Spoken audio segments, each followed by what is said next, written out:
Hey, what's up? What's up, collecting crew, and welcome. This is How You Figure, episode 6. I know, out of the blue, right? What's this How You Figure business?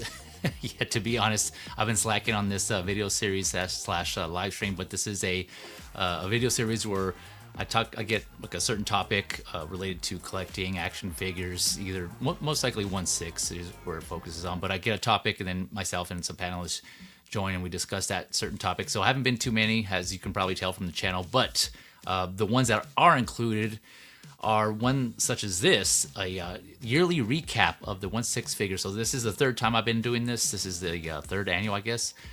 2026 1/6 scale recap. And so, yeah, thank you for joining. If you're tuning in live, first and foremost, appreciate you. Thanks for spending your Sunday. I'm Jay Feezy, and of course, this is Feezy's Figures. I noticed there's a busy day for streaming. There's quite a bit of streams going on. I had no idea. So, I mean, all good, right? Even if you're not able to catch this live, there's always a replay. You know, don't blame anyone. You know, that's what they're there for. So I do that myself. I can't catch them all. So I definitely understand. But thank you again to those who are tuning in live. So yeah, How You Figure 2025 1/6 scale recap.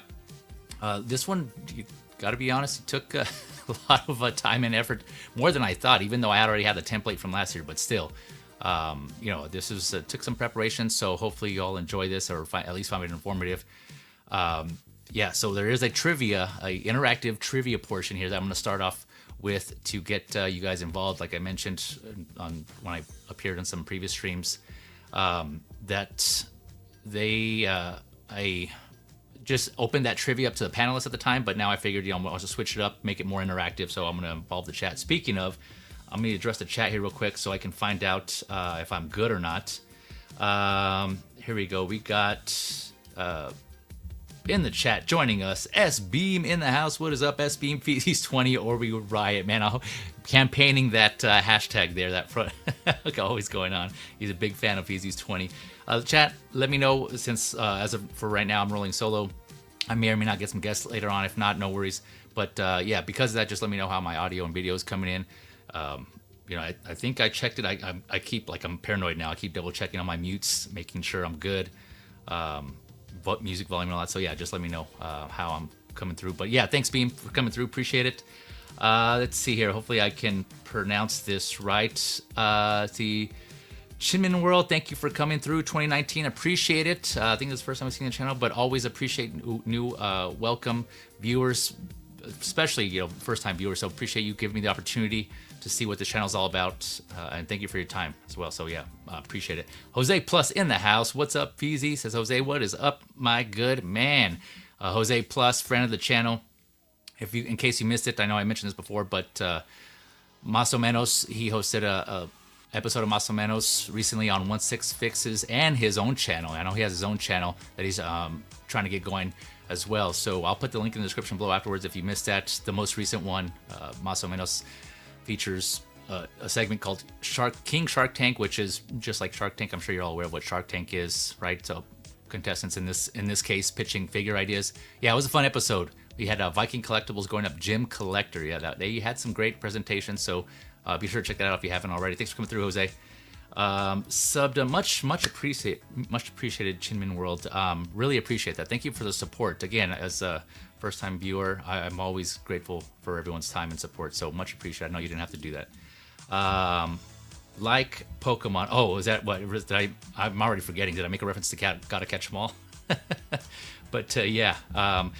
And then speaking of, yeah, I just now noticed this is one of the few times I've been doing the horizontal and vertical streaming options. So if you're watching on the vertical for mobile-based viewing and you want to switch it over to horizontal, there is a separate link for that on my channel. So just be sure you look out for that. It's the link without the phone icon. I'm sure a lot of you probably are catching on, but for those that aren't yet, there's two separate link streams for that, so horizontal and vertical. And those, last I checked, the chats are separate, so just keep that in mind as well. So if you're kind of seeing, if I'm pulling up some comments, some chats here that you're not seeing, that's probably because in the other chat.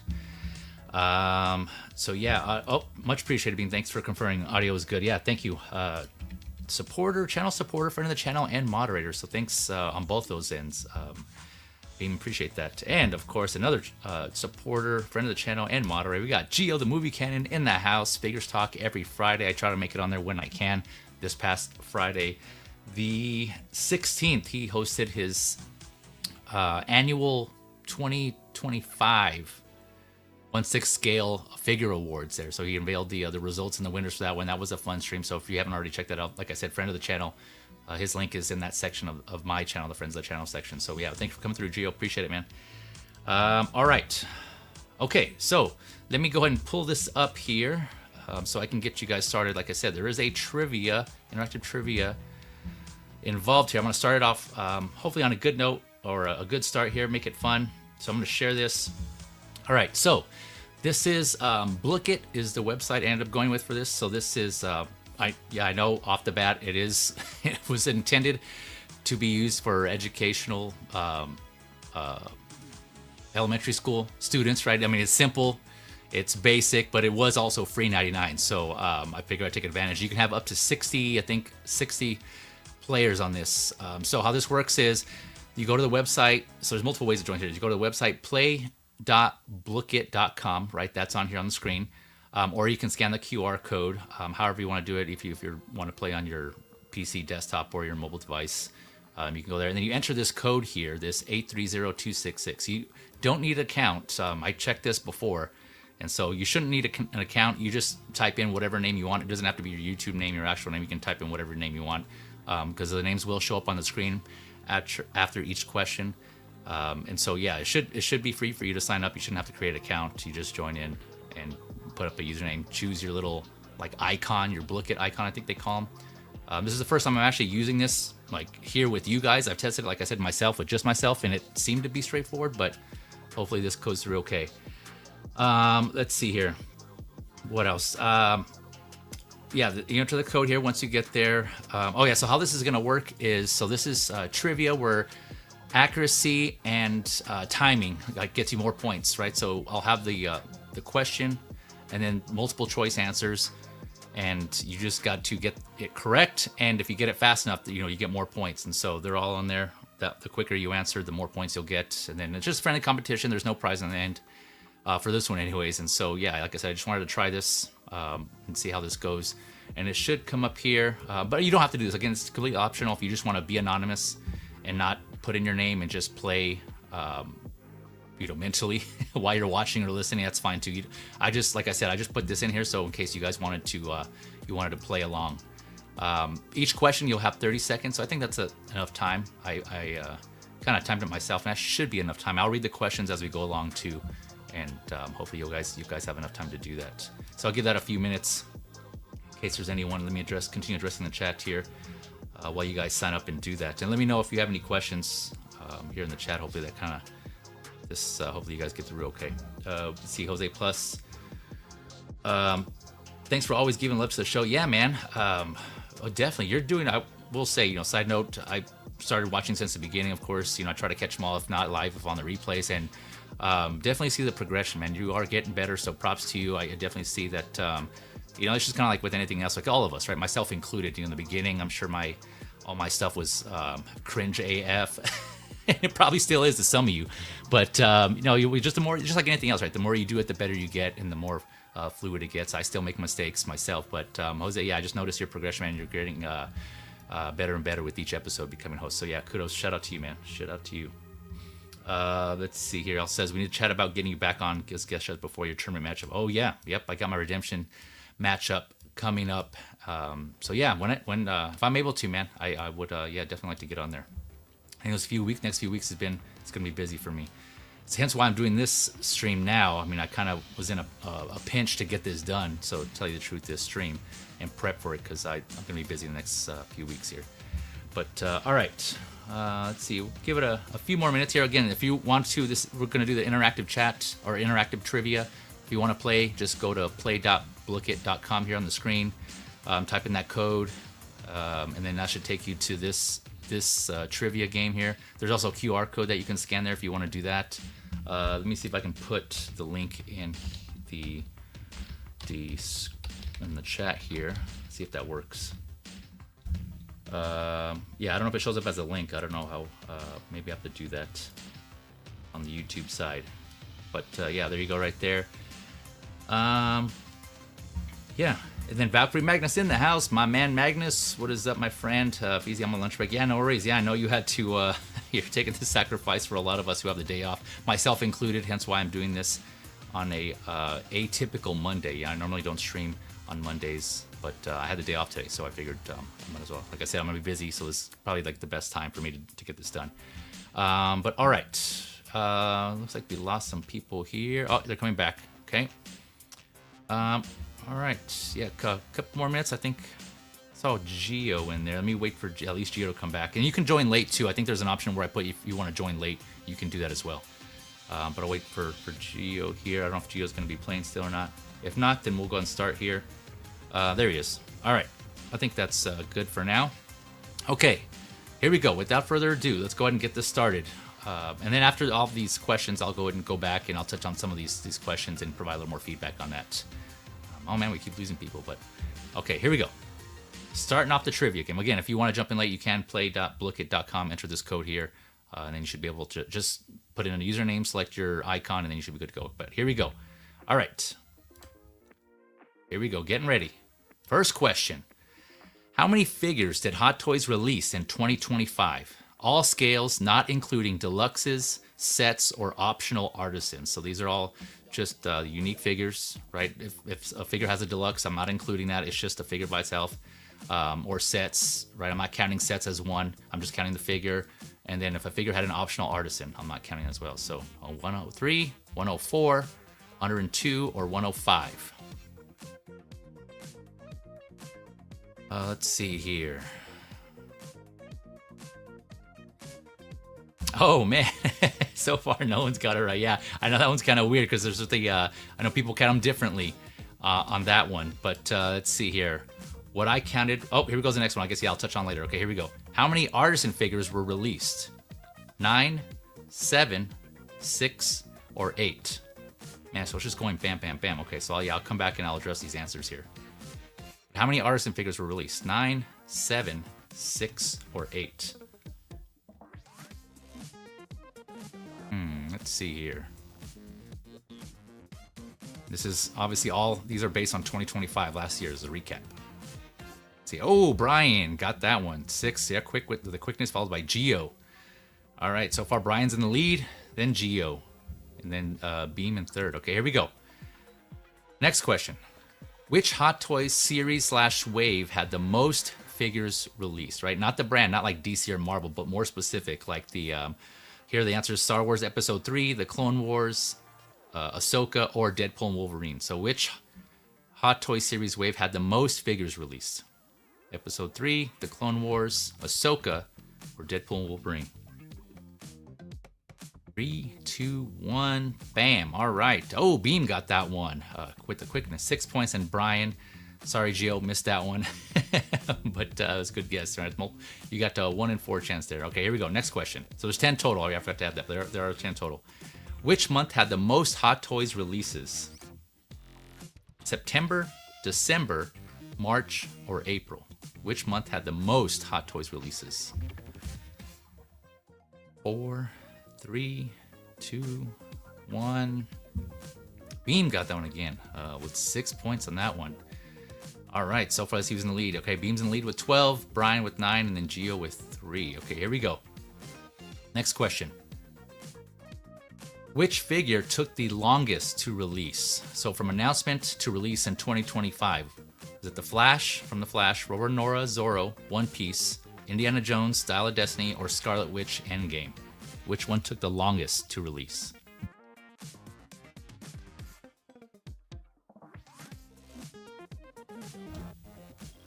Let's see. Bam! Oh, Beam got that one again. Nice. Followed by Brian. Geo missed that one. Just shy. So Superior. Yes, Beam still in the lead. 18, Brian 12, and then Geo 3. Here we go. Next question. Question 6. Which month had the least Hot Toys releases? February, March, October, or June? Which month had the least Hot Toys releases? Let's see, here we go. Oh man, it's scattered. Looks like the answers are scattered here. And oh, Geo got that one. Nice. Geo was quick on the draw on that one. With Beam still in the lead, we got Brian and then Geo on third right so far. Okay, here we go. Question 7. How many Artisan figures were announced in 2025? This is announced. 9, 8, 10, or 7? This is announced. We did release, but this is now announced. How many Artisan figures were announced? 9, 8, 10, 7. That's all Artisans. Announced. Here we go. Oh, unfortunately, no one got that one on. Again, I'll go over all these answers afterwards, and we'll do. I'll let you know how I came up with these. And maybe hopefully I got them all right myself. Here we go, next question. Which character had the most versions of their figure released? So all different versions, right? So is it Iron Man, Darth Vader, Batman, or Wolverine? So which character had the most versions of their figure released, right? This is any version of a specific character. Brian got that one, nice. Congrats, Brian, on that one. Let's see where he's at now. Oh, Beam and Brian are tied for 18, and Gio's got 9. Oh man, here we go. 2 more questions left. It's question 9. How many Inart figures were announced? How many Inart figures were announced? 15, 14, 16, or 17?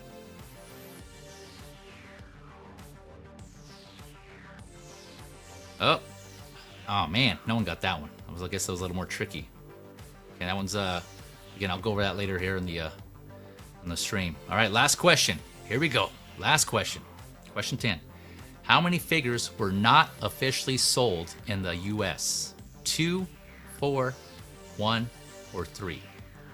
How many figures were not officially sold in the US through Sideshow?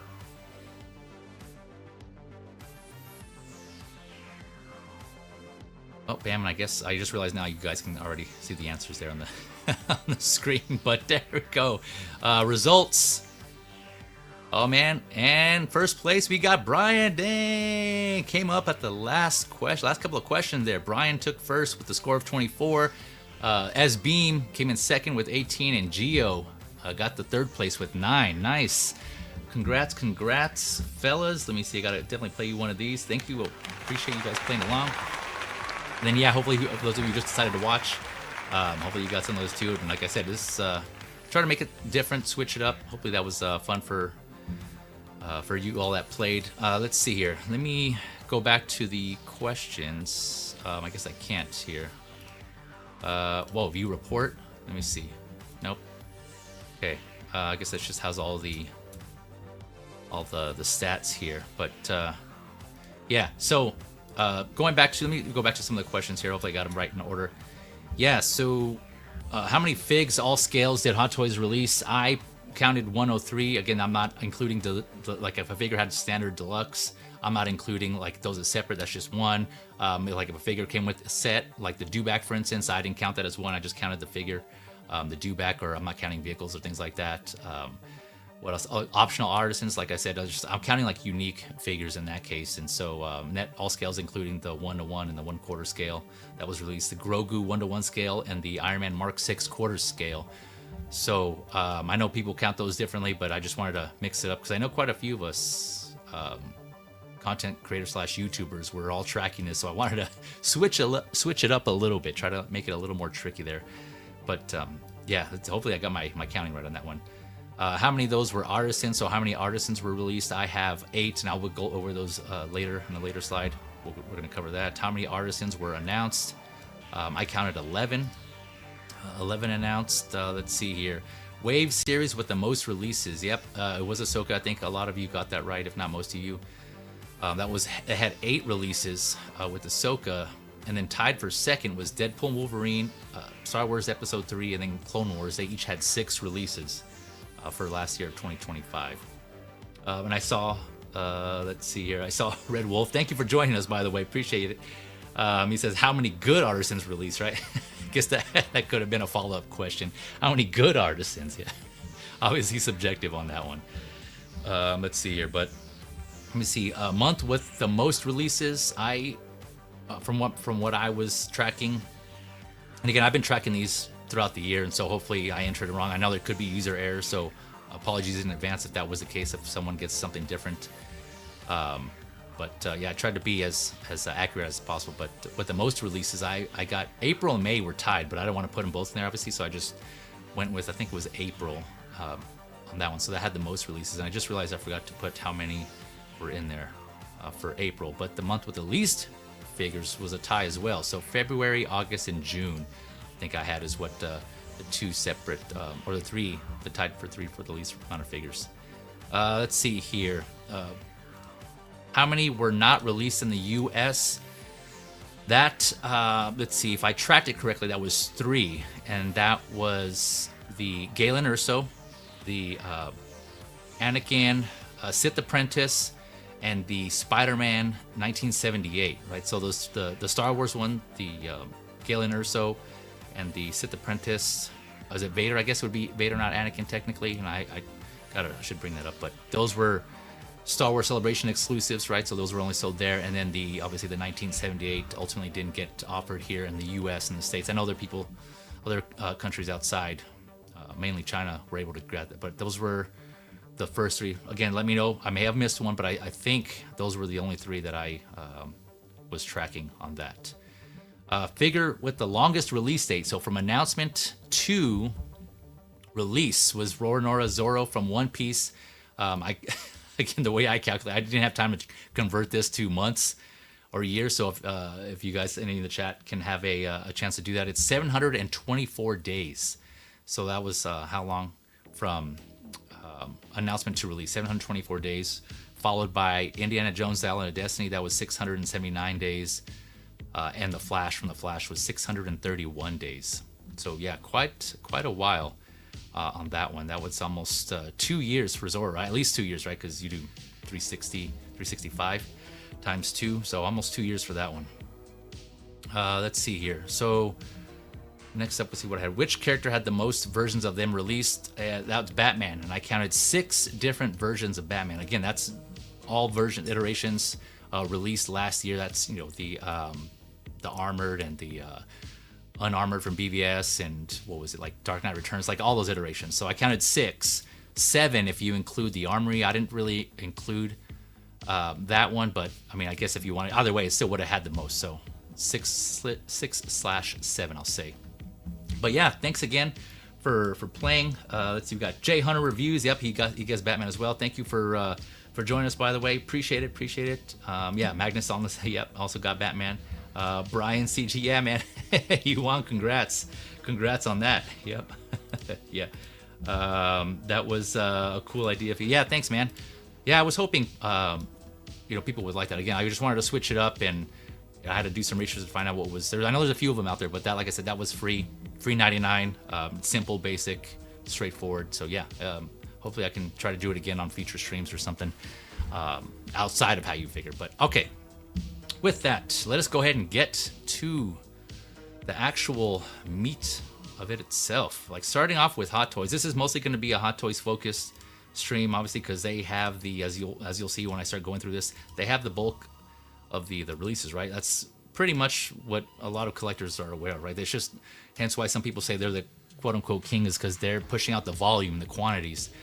And so this is based on absolutely nothing confirmed other than what my perception is of the collecting community, right? The takeaways, the reception that I see from them based on YouTube videos, comments, chats, things like that. So again, I could be off on this one, so no promises, disclaimer. Some of these you may not agree with, some of these I may have maybe read the room wrong on some of these, but like I said, I'm just wanted to at least kind of put a summary together of a year in review for 1/6 scale in general. Okay, so starting off with the lows here, the Hot Toys lows of 2025. This is we're going to start off with releases, then we'll go into announcements of Hot Toys, then we'll go into the other companies from there. So yeah, I think a lot of these are kind of self-explanatory. The reception on all these figures that I have here was not great. So Monkey D.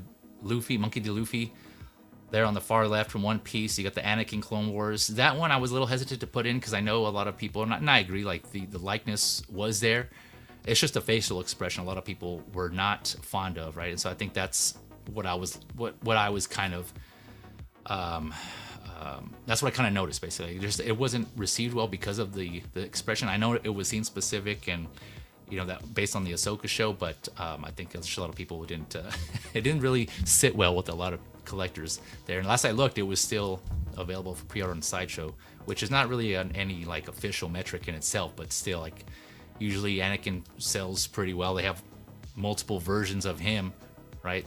But this one, I guess a lot of people, unless you're really into that scene or that show, the Ahsoka show, I think a lot of people passed on that one. So that was Anakin. The Batman blue and gray there on the far right. I'm sure you guys all know the story. The meme with the girl in the back, funny facial expressions, right, for this Batman. I know it does have, there are some people who like it, and big kudos to them for for sticking with it, regardless of what everyone's saying. But I just know overall the consensus was not a lot of people picked that one up, so I kind of saw that as a low.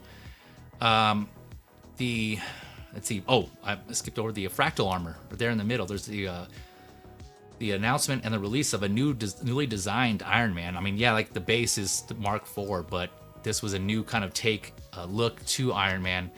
In the past we've had neon techs, golds and chromes and stealths, but this was the first time we saw a fractal version of this, where it was just all kind of like what's the word? Like kind of like a prism type of look, where it's just a bunch of like jagged triangular edges and things like that. And I went over this when I covered this discussion or the announcement or discussion of this figure, the announcement I should say, and I went over where that was based off of, and I had the reference photos and that's for that. So if you're interested, check that out to Hot Talk, and if I remember, I'll put the link in the description below so you can go back and check that out in case you missed it. But yeah, that was an interesting one. I still appreciate the fact that they switched up and they went something different with it, but it didn't sell well. It was limited, exclusive, but last I looked, it's still available on Sideshow, along with the Sub-Zero fractal armor, right? They also had a Sub-Zero fractal, the all-white one, the snow one. That one, last I looked, was still available too, I think. So yeah, didn't sell too well. The Maul concept right there, the Darth Maul concept, also a Hot Toys exclusive, limited, and that is also still available. So yeah, it didn't sell too well either. I know I was kind of roasting it too. I was saying that the head sculpt kind of looks like what's his name? The Howie Mandel's monster from Little Monsters, the movie with Fred Savage, with that scene at the end where like his horn was all hanging off, and yeah, it looked well. Again, we discussed all these figures in previous Hot Talks, but yeah, it's just it was funny. It wasn't well received on that one either. So. But again, kudos, props to those who were just like, regardless, I think it's badass. I picked it up, and if you are and you enjoyed it, much I should say more power to you. I should say, because there are definitely figures that where I picked up that other people were just roasting, and so I mean it's coming to my collection, so it's a figure I enjoy. So I definitely get it. All right, going from the lows, of course, with the lows you gotta have the highs. And I basically, just took the thumbnail, did some rearranging because those were the highlights. 2025 was, I think, a great year. I think Hot Toys had a lot of bangers. And I'm surprised people were saying that it wasn't a good year. Because, I mean, just look, these are just some of the figures here on screen that I have. I mean, all of these, a lot of people were saying, there's like some minor nitpicks here and there. But for the most part, the consensus on all these figures is that they were great. And a lot of these figures here were like contenders for figure of the year for some people. And I don't even have, like I said, I don't even have them all here. There's just so many. So I'm like really surprised to hear people say like it was an okay year or wasn't that great. Or, I mean, I thought a lot of these were bangers, man. These are a lot of great figures. And also the fact, I kind of just point out the lows. Let me go back to the lows. Again, this is only 5. I know some of you may not agree with all these, or you may add more to this, but just consider like the volume. Again, like, I'm just counting the unique figures. Hot Toys put out 103. So let's just say if they put out these 5, 6 for the lows, and the other ones are good to great, I mean, that's a pretty good win ratio right there, if you ask me. So I know Hot Toys has their ups and downs, but I mean, for the most part, I don't know. What I can see here is just they've had a great year. I mean, the production, the volume that they put out. Again, yeah, there's like they're not perfect, but a lot more wins than losses, and in any sport that would be a good thing, right? You're a higher win ratio. So I think they did a great job, man. A lot of great figures here, a good amount that I have. The Iron Man Mark 42, we touched on this before. That was the first figure to come out that had full USB. The first Iron Man, I should say, full USB, even though it wasn't announced that way. And we'll touch on which one was announced later. The BVS Batman 2.0. Yeah, a lot of them. Accessories, some of the features. They just this battle damage Darth Vader, which sick badass figure, man. I'm glad to have gotten that one. I have that one. I was hoping to kind of put that up on display behind me and show that up, but yeah, I just didn't have time. Like I said, the Dewback. I know the Dewback got a lot of praise from a lot of collectors. The Sergeant Trooper one Dewback. Let's see here. Of course, the T800s clean and battle damage 2.0s sold out everywhere. That was crazy. I think that's the first time since I've been collecting. That was like a general release figure, not exclusive, not limited, where it was like sold out everywhere before its release. It was just crazy. Like, I was not anticipating that. I mean, yeah, I know Terminator's popular, but there's a lot of movies here, a lot of figures here from popular movies, and they didn't push those numbers. Again, well, granted, I don't know how many Hot Toys they actually made for T800, but yeah, man, it's crazy. Like, I had trouble myself after I decided to pull the trigger on the clean version, the T800.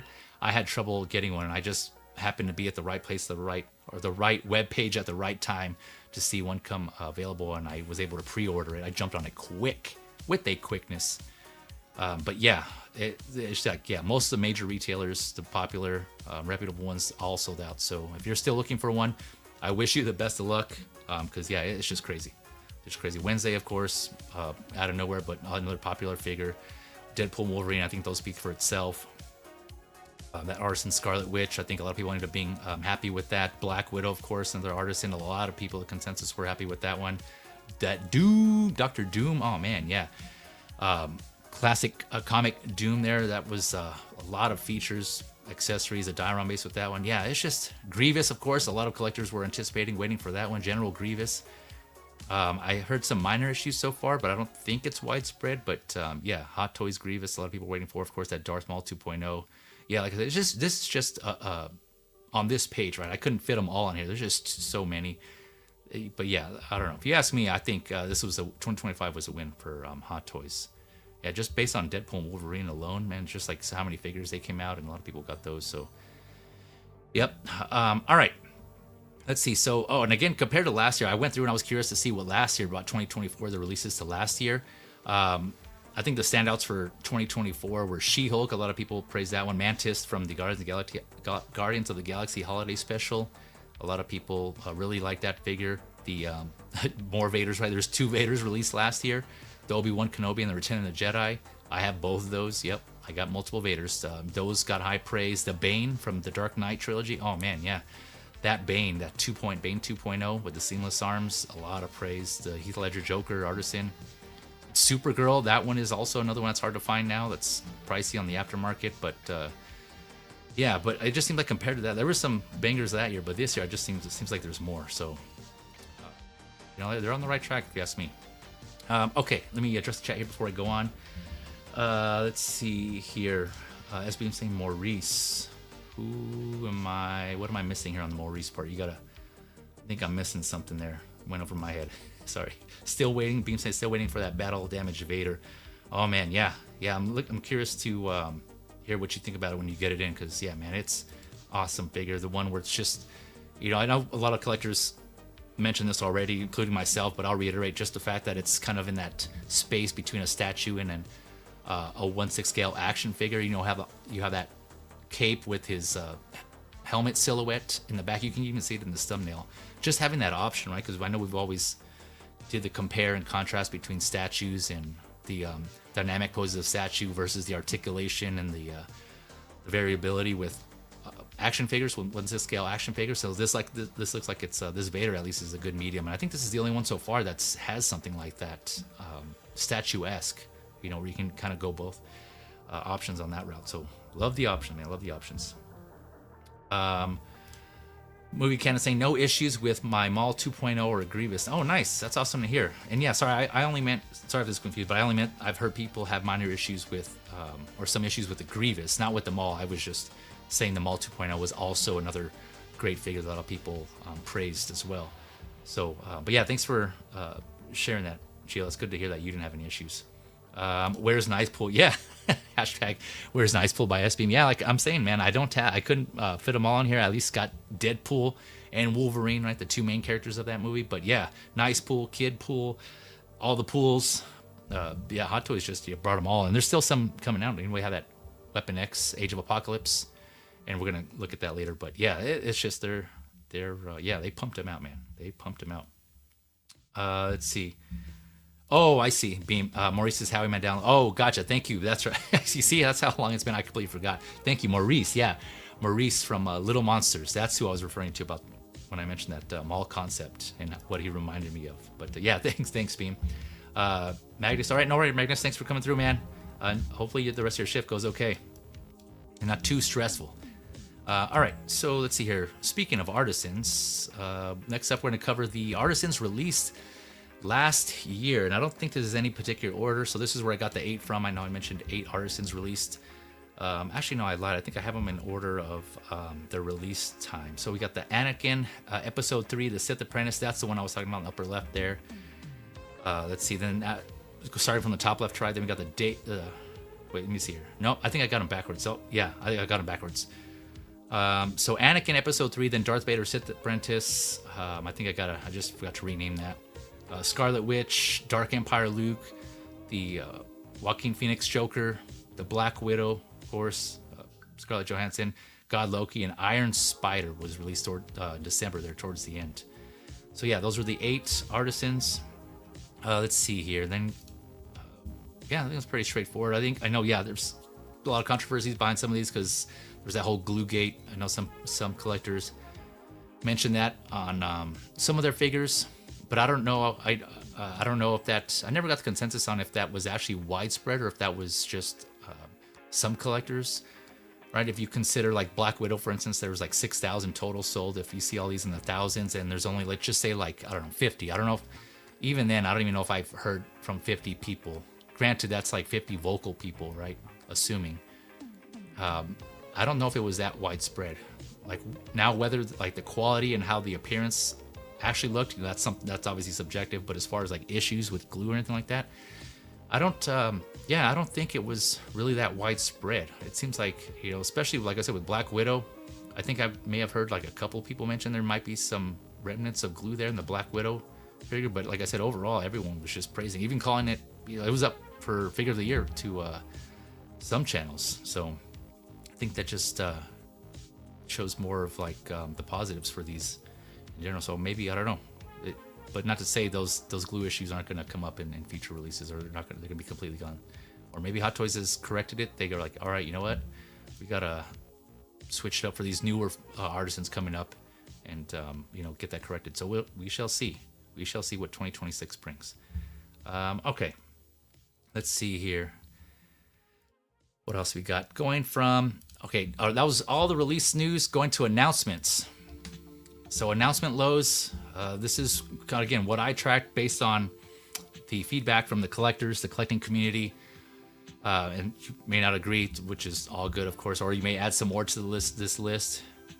I may have missed some, but let's see here. So the lows, Eve Macaro, I think that one, I think we can all agree the head sculpt on that one was not well received. I know some people mentioned they can see, there's obviously it's gonna be subjective on how much you can see of like a certain actor or actress in a figure, but I think overall, even if some people said they can see Ana de Armas in this Eve Macaro figure, I think the consensus was it could use some work, right? It's not there. And so even for me, I was more of like, it's like 50% there when I discussed this figure, so pretty low reception overall.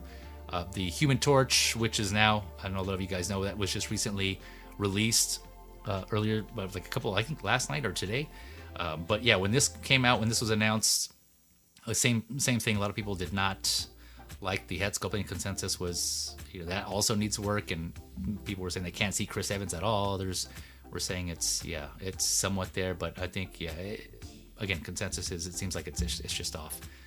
Although this was kind of a surprise in itself, right? That we even got this Human Torch. I don't know if people were kind of speculating that this would come out, because Hot Toys did tease that whole the Resistance from Deadpool and Wolverine, right? Which we still have yet to see all of. But from what I recall, I don't think this figure was teased on that at all. Correct me if I'm wrong, but I don't recall seeing. I remember Gambit, X-23, Elektra, and Blade, I think were the only 4 teased on there. And then we got 2 of those released and or announced so far of the Resistance. So we're still waiting on Blade and Elektra. But yeah, I don't recall seeing Human Torch on there. This Chris Evans Human Torch. Nightwing. This one was another one, surprise / not well received. Again, another. So this one was also weird because it says exclusively at Sideshow. Typically these exclusives, they'll say like Hot Toys exclusive. But this one specifically said exclusively at Sideshow, implying that obviously it's only, you can officially get it there. So that was kind of interesting to see. But yeah, this Nightwing seems like came out a little too late, based on, I think this was teased a while ago, and I forget how long ago it was teased, but or previewed or shown. But yeah, it was years ago. Now they finally put it up, still sitting there on Sideshow. I didn't have rolling eyes. A lot of people were just criticizing the fact that it's had old quote unquote technology, like figure technology, right? Like I said, no rolling eyes, and it just a lot of people lost interest in this one. So maybe it might go on sale later on, and people might pick it up at a discount. But it does look nice though. Aside from that, the suit, I like the metallic kind of sheen, iridescent look to the blue parts of his armor. Let's see, and then Peacemaker, another one. Some controversy behind that one, in that it seemed that you have a lot of reuse from this is from season 2, so it seemed to have a lot of reuse from the first Peacemaker that came out from season 1. And I did a comparison. I looked at some of the things, and it does look like they are, even some of the photos, if I recall correctly, they used for this one seem to be reused for like Eagly for the accessories. And so I think the only difference I had pointed out was some of the accessories were different on this one. So I don't know. I'm curious to see how Hot Toys approaches that one, if they even change anything, and or if they do, what they change. So yeah, that's kind of interesting on this one. That was interesting. But yeah, I think these were, again, I may have missed some others that you guys probably thought were kind of lows for Hot Toys. But all right. And so for the highs, I didn't go over the highs specifically, but we are going to go through some other slides that I'll touch on as that can be considered highs. Next, specifically, I'm going to go through a lot of surprise announcements that we got from Hot Toys on the different brands. And there's some that was like, oh, damn, a lot of us were just kind of taken aback and surprised, good or bad, right? So first up, we are going to go over the DC, the unique announcements. And then we'll go into surprises. I forgot to reorder some of these. So unique announcements of the year for last year. These are ones that I thought that were unique because, again, they're not this is the first time we've seen these figures. They weren't, 2.0s or a different iteration of a figure that that Hot Toys has released before in the past. And so we have, of course, Wednesday here on the far left from the show Wednesday, Seong Gi-han from Squid Game Season 2, which is interesting in itself, right? Because they just skipped Season 1 and they went straight to Season 2. That was obviously just recently released as well, in case you missed it. Hot Toys released that, I think it was last week. What are we at? So this is January 19th, so yeah, sometime last week. And then these 2 Death Stranding 2 figures from the game Death Stranding 2, on the beach. So we got Sam and then Higgs. These 2 characters. So Sam played by Norman Reedus, and then Higgs was played by Troy Baker, I believe it was, in the game, right? So these are video game based figures, and I guess that kind of goes also doubly as like figures not really well received. I know some people who love the game and who are big on video games are just like these characters in general. But it seems like for the most part, a lot of people kind of just shrug those 2 off. But yeah, another reason why I wanted to put this slide together is because I know a lot of collectors say, as we'll see later on, and I mentioned already a little bit, I touched on, was multiple Batmans, multiple Iron Mans, another Spider-Man and another Joker, right? It's just, we have all these in people saying they want to see more different figures. And I think, here, this is a good example of them doing some different figures. So they are, no, it's not as many, and I know it's not some of the figures that some of the collectors are campaigning for, but they are giving us some different IPs here and different characters, like I mentioned, right? So it's just kind of switching it up, varying it up. The Wednesday did really well, so that one sold well. I'm not sure yet on the Gi-han because that one was just released, so we'll see. I think it looks great based on the blogger photos, but yeah, we'll see how well it sells. And then the Death Stranding 2 I already touched on, not too popular, it seems like so far. But yeah, so I'm curious to see now what 2026 brings, what new, interesting, unique IPs or characters that Hot Toys is going to bring us this year. But they are doing them, right? Again, I know it's not going to be to the figures that a lot of people want or a lot of people agree with, but they are putting some variety out there, which I always appreciate. So, yeah, unique announcements. Okay, let's see. Now we're going to get into the surprise announcements. So, starting with DC here, I think Mr. Freeze speaks for itself from Batman and Robin. I think it's Batman or Batman Forever. One of those, I can't remember now, but either way, Mr. Freeze, Arnold Schwarzenegger. Yeah, this was a surprise even for me. I was like, oh shit. Yeah, I was not expecting this because other than the Joker and the Dark Knight trilogy villains, I don't think Hot Toys has done any other villains from the Batman movies. I'm just kind of go off my head now. Yeah, so this was a surprise that they did this, right? Because I'm kind of go off memory. I don't remember seeing like ever a Riddler from Hot Toys or a Two-Face or an Ivy or who else am I missing? I think that was it, right? From the Batman, Robin, Batman Forever movies. So yeah, I mean, not only did they do it, he just looks badass, man. Like, so this is another kind of unique figure, but I mean, it just like in design, LED light ups. Yeah, it's just, this figure just looks awesome. I'm looking forward to getting that one. Badass figure. So, and then the Absolute Batman came towards the end of the year. I didn't see that coming. I don't think Hot Toys teased at it. Like, I guess another iteration of Batman, like I mentioned earlier. But maybe I guess some people could argue they came out with Dark Knight Returns, and so they could be going further down the line. But up to before Absolute Batman was announced, right, we only saw one-offs of like certain Batman DC characters from comics. And I'm not too familiar with the Absolute comic myself. I'm not gonna lie. So it seems to be the case for most collectors also. But those who are familiar with it were happy, excited to see this. I just was based on just how he looks, how badass he looks. I was impressed and surprised by myself. So yeah, congrats to all you Absolute fans. You're getting these. We'll see if they make more from that line. Next up is the Hellbat. This was both interesting and surprising in the fact that this is a variant of the XE suit from Arkham Origins, I believe it is. So general release Batman XE suit from Arkham Origins. Let me sure I got that down. Oh, I didn't put it on here. But yeah, either way, it's based on the XE suit. And so that one didn't really sell too well. That one seemed to be sitting for a while. I know some people who had it and said that it's an awesome figure. And I passed on that one, but yeah, this came out and I was like, oh dang, I was sold on the color scheme, the design on this one. Added little spikes to the shoulders, and it sold me. Right? Oh man, the spikes. No, overall, it just looked cool. And I passed on the XE suit, and I was really tempted to get that one in the first place. So when I saw this, I was like, okay, I'm sold. Ended up getting this one, but I know a lot of people passed on this one. Last I checked, it was another one that exclusive, limited, but is still on Sideshow, so still available. But yeah, another one a lot of people were roasting on, but I personally got. So yeah, I definitely hear you guys on that one. And then surprise announcement, Bank Robber Joker. So I guess this is another one that maybe is questionable. They probably could do without being on here. Some of you may have different opinions on that, but because we did get the purple suit Joker, Heath Ledger Joker from Hot Toys Artisan. But yeah, I don't know. For some reason, I personally didn't see this one coming. I mean, I guess you could say the chances of it coming were high, but I thought they would have just left it at the Heath Ledger Joker. I think that's because that was around the time where Inart either released or put theirs up as well. And so, this Bank Robber Joker wasn't a question yet. Not to mention the fact that it comes with 2 head sculpts. And I don't know if I'll touch on this later, but in case I don't, I'll touch on it now. Two head sculpts, both of them Artisan, which is I think another first. I don't think Hot Toys has put out an Artisan figure with 2 head sculpts. And I went back and I tried to look, quick search mind you, so it wasn't thorough, but let me know in the chat or in the comments if I missed anything. But yeah, I don't think there's been any other Artisans that had 2 head sculpts.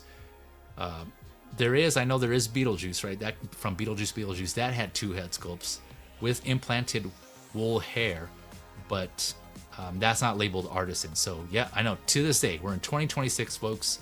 This is what, like, going on the 3rd year for Artisan, and we still don't have a clear picture of what Artisan is. Where we still haven't had that line cleared, right, or distinguished. It's still blurry, like what's Artisan, what's not, because we've seen multiple figures that were released and are announced that aren't labeled Artisan, but they have quote unquote implanted wool hair. So I don't know. Yeah, I don't know what's going on. it's still to this day, till this day, I don't understand what's going on there. But either way, like I said, it's still 2 head sculpts, which was awesome. Bank Robber Joker for that one, 2.0. Okay. Let's see here. Let me address chat here real quick. Mr. Beam, Mr. Superior Beam saying, yeah, Mr. Freeze is going to be awesome. Yeah, man, I think you were also on that same boat as well, or that same ice train with Mr. Freeze. I think you were excited for him. Yeah, a lot of people were. Myself, I'm not a big fan of those movies. I did see them, but not ones I go back to. But this is another example of a movie or a figure where like the movie wasn't great.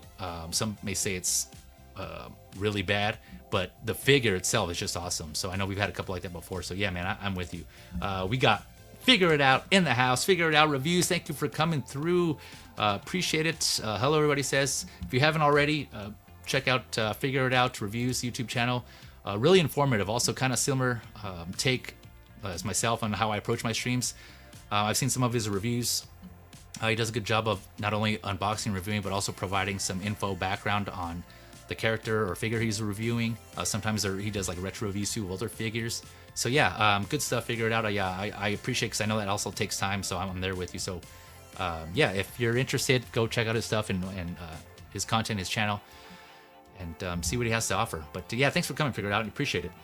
Let's see here. Figure It Out saying, I just picked up the Kento purple coat outfit for when I get this bank robber so I can use the extra sculpt. Yeah, that was similar thought process, man. I was right there with you. So I got the purple coat Heath Ledger Joker, the sculpted version, right? Because at the time I was like, okay, you know what? The Artisan looks great, but I'm not going to spend the extra. In that instance, the sculpted still looks great, which that's another point of contention here throughout the years, the whole sculpted versus Artisan debate for this last year. But with this one, I saw it came with 2 head sculpts. I'm like, okay, well, I'm sold. 2 head sculpts. It already looks great. And I can put the other one of them on my purple suit Joker. Swap out the sculpted hair for that one. And so, yeah, same thought process, man. So it looks like we were on the same page there. Yeah, yes, Beam. Hot Toys is weird about Fartisan. Yeah, Fartisan. That's what. That's the catchphrase that the Beam Brothers blue tattoo and S-Beam have for Artisan, just because, like others have pointed out, it's had some issues, and I know there's that whole ongoing debate about it should have quality materials again, which is weird because there's non-Artisan figures that have that leather or certain type of accessories, call it accessories, but they're not included in Artisan. So yeah, I know it's weird, but again, we just got to keep critiquing them, give them our feedback, and hopefully Hot Toys, right? Hot Toys addresses that. So yeah, I hear you, man. Yeah, no worries. Figure It Out. Yeah, appreciate you again for coming through. Okay, let's see here. Let me go on to. I'll let you guys take a look here while I get some water. I'm getting a little parched here with all this yapping I'm doing. But going on to the next surprise announcements here. I'll let you soak that in here. Give me a second.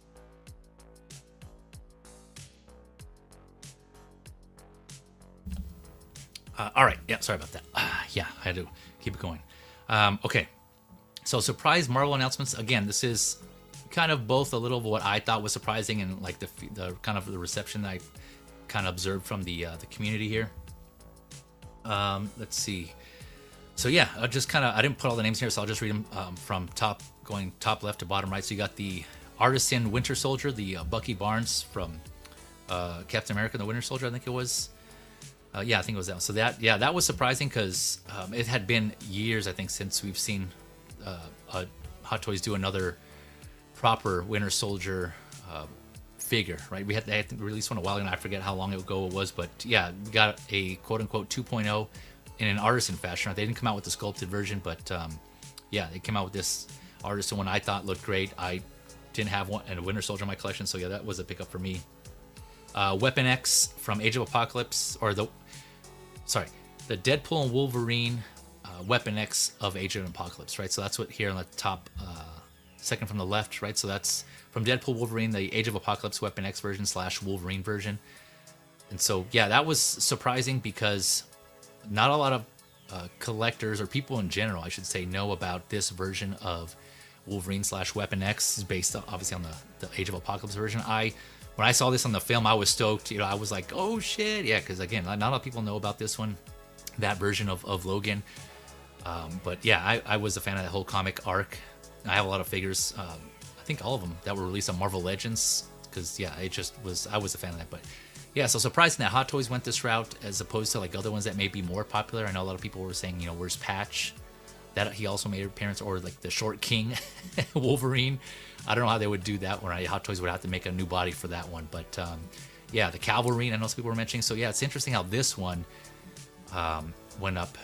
Well, I guess you think about it, it kind of makes sense, right? He's like his hair's all crazy, so you don't really have to style it too much. So I guess on that, taking that into consideration, I guess that kind of makes sense.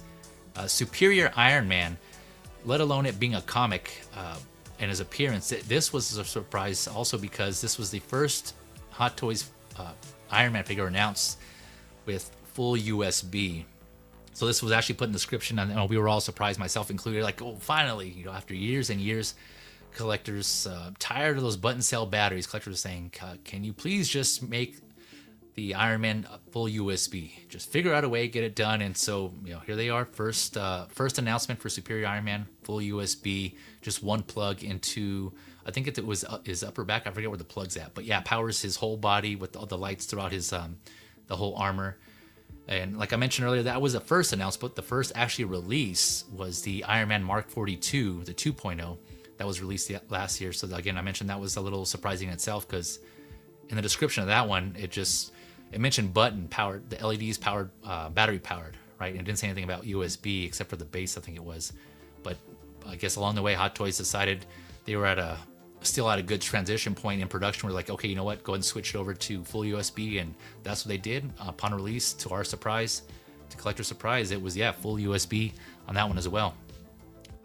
In the back, in the upper back, I think is where it plugs into on the Mark 42 2.0 there. So yeah, first release was that one, but first announced was the Superior Iron Man, which looks good, by the way. All silver, all chrome.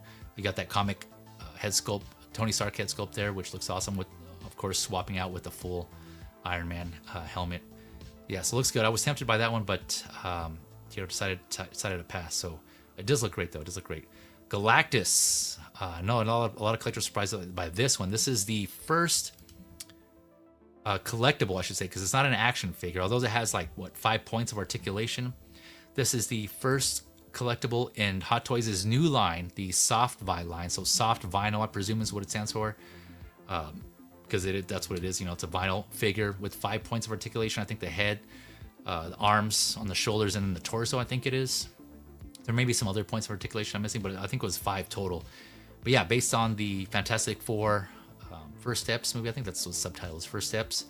And so yeah, this thing was huge. I think it was 28 inches or something like that. It was over 2 feet, but under 3 feet. And I forget exactly how tall it was, but yeah, it took a lot of us by surprise that they came out with this. And this thing's huge, right? So a lot of people were like, "Oh, damn!"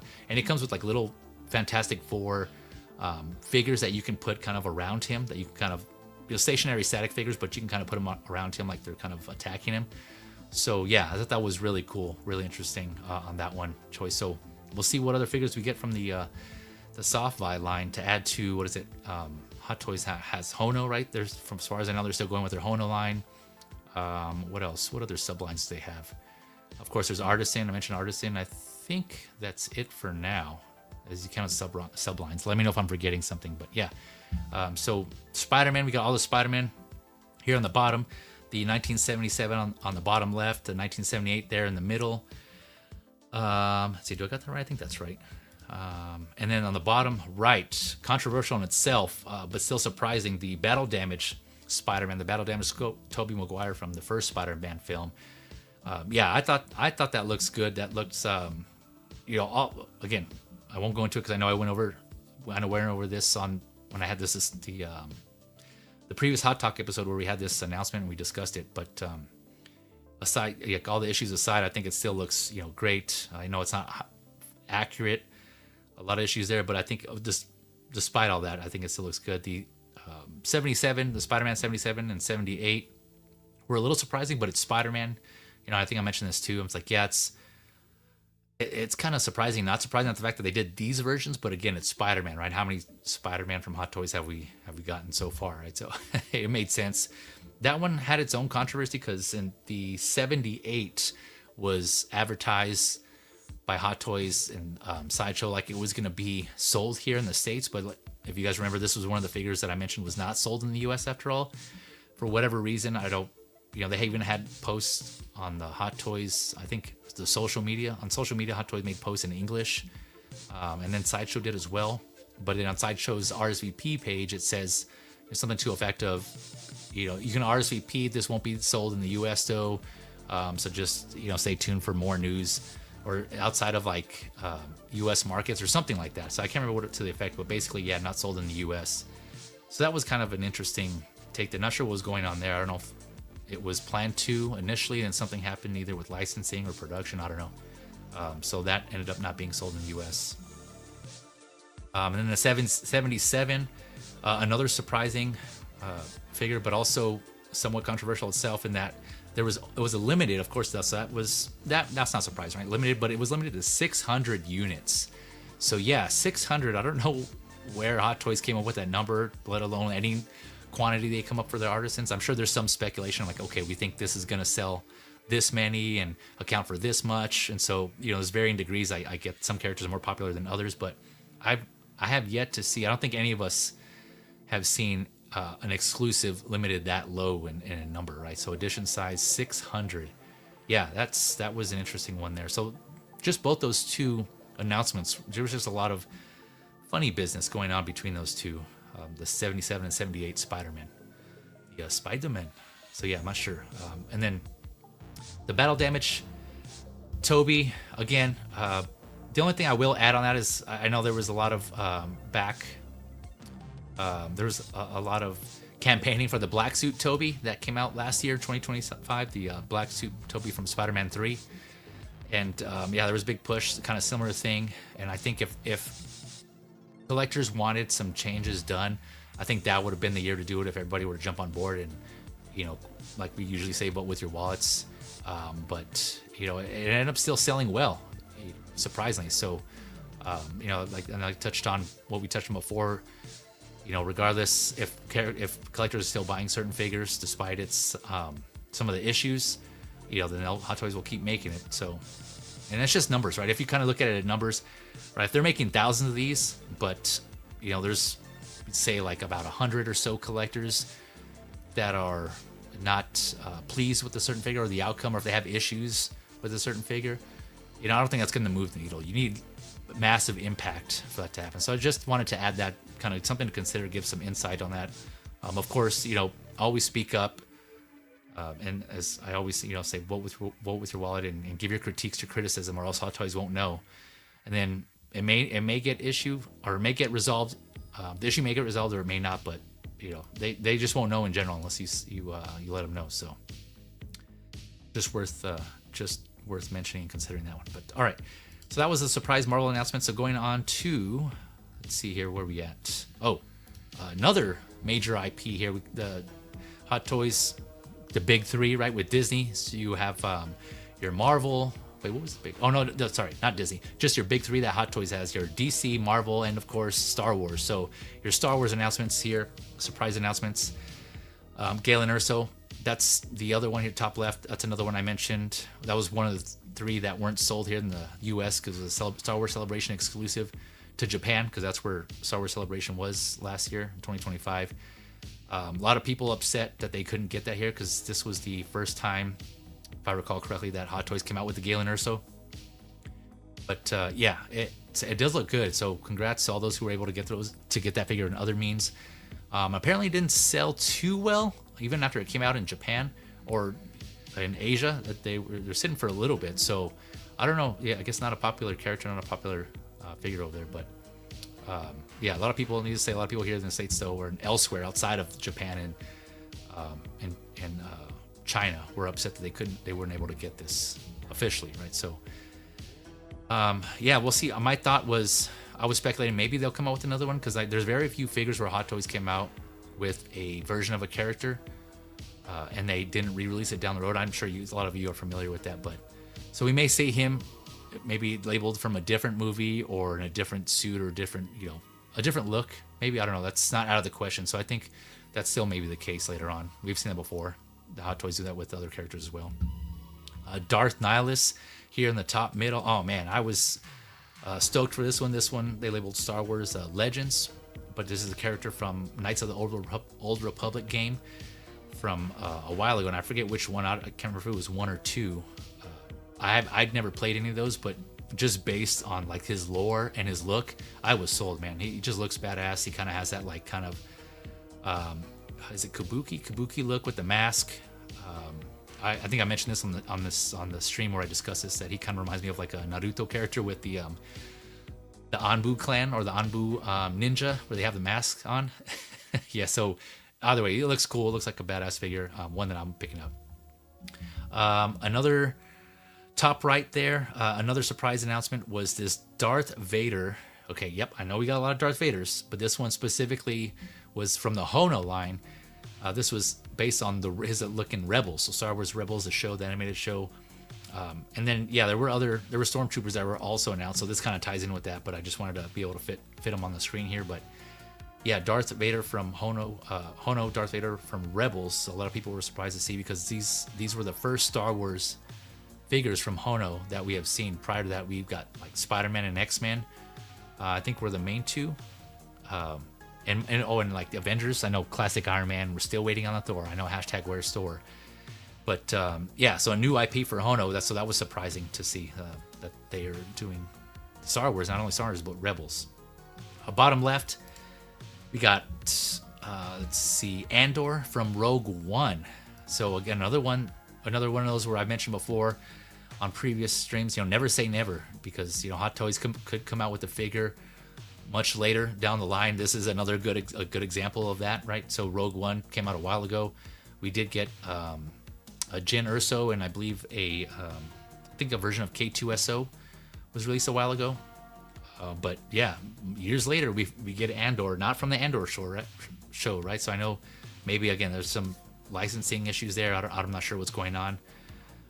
But yeah, this one Andor was labeled Rogue One, but we finally got an Andor. So a lot of people were surprised and happy to see that. Another one here, people, I think another one we're hoping to see. This one's kind of mixed. Jar Jar Binks, good or bad. It's an alien, a creature from Star Wars, another creature, Star Wars alien. We don't really get a lot of those. So I think just that fact alone, a lot of people agreed that it's awesome that we're getting Jar Jar, and just what that actor went through. It's a lot of kind of a lot of levels there to this figure, right? So that a lot of people connect with in one shape or form. So yeah, I'm personally passing on it. I wasn't really, I didn't really like Jar Jar from those movies, so I passed on it. But I will say it does look great based on this, and yeah, happy for all those who were hoping that Hot Toys would give us a Jar Jar figure. And then bottom right, oh man, yeah, this one I was really surprised with. I just like, I always say that scene from Wayne's World where Wayne sees Cassandra, that whole Dreamweaver song plays. Oh, dream, yeah. Not only is like just a beautiful sculpt for Leia, Bouche Disguise from Return of the Jedi, but that version of Leia is one that I really loved. I had on my other channel, Feezy's Media, I did that one movie version of the Star Wars OT trilogy, and I'm just gushing about Return of the Jedi, that being my Star Wars movie. But bias aside, this figure looks great. Just that suit, that whole outfit alone is just awesome. You can swap out the head sculpt and just give her just a helmet. I think I still would have bought it because I like that unique look for her bounty hunter, right? She was kind of going in undercover as a bounty hunter, and that look alone kind of reminds me of a Mandalorian, or just like a random bounty hunter. That's obviously what she was going for, and that looks great. So it's just a double strike there for me. I'm like, okay, I'm sold. That's all I needed. Yeah, this is the first time we're seeing this version of Leia. Yeah, beautiful figure, man. Yeah, I can't gush enough about that, man. I already have, but yeah, definitely looking forward to that one. So that was a surprise to me. So getting that version of Leia. Let me address the chat here while I also take a drink. Give me 1 second.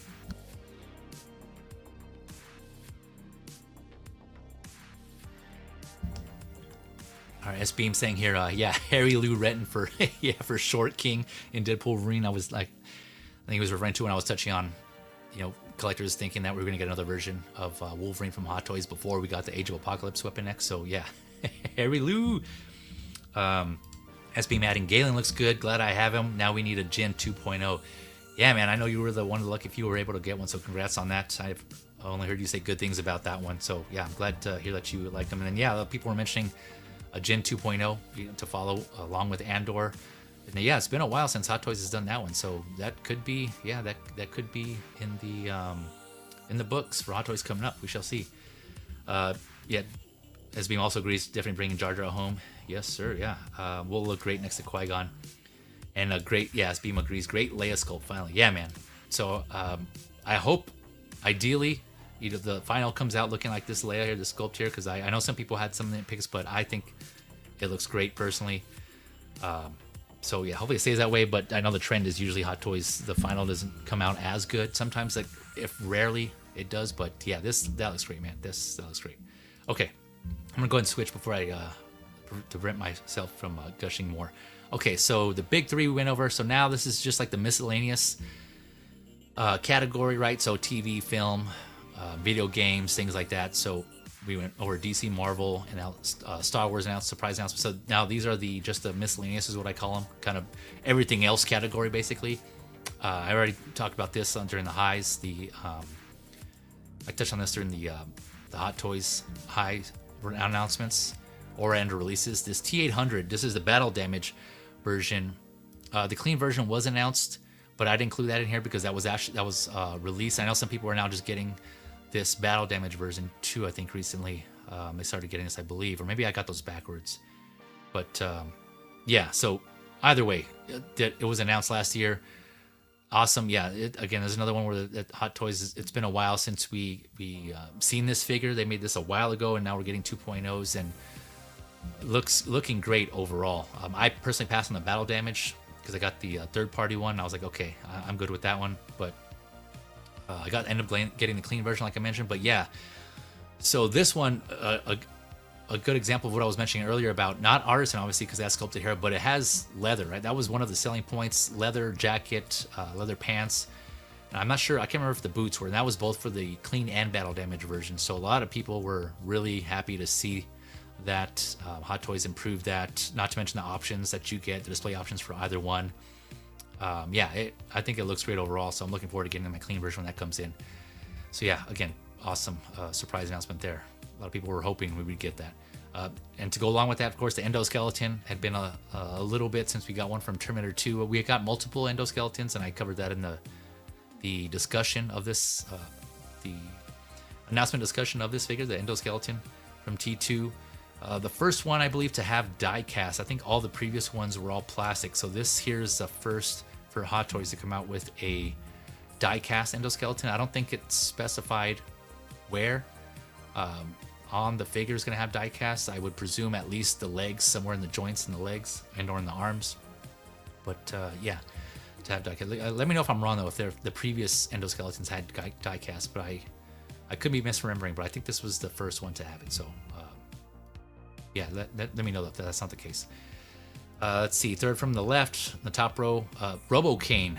Another one, based on RoboCop 2, right? The villain from RoboCop 2, which we also got, but I didn't really consider that a surprise because we've gotten other RoboCops before. But yeah, Robo-Kane, though, that was, I think, the first time in a while since Ed 209 that we got a villain from RoboCop. And so, yeah, funny design, though, because, small, tiny legs. So it's kind of weird, really top heavy. It seems like hasn't released yet, but really cool to see, massive figure. So I'm curious to see how this ends up coming out.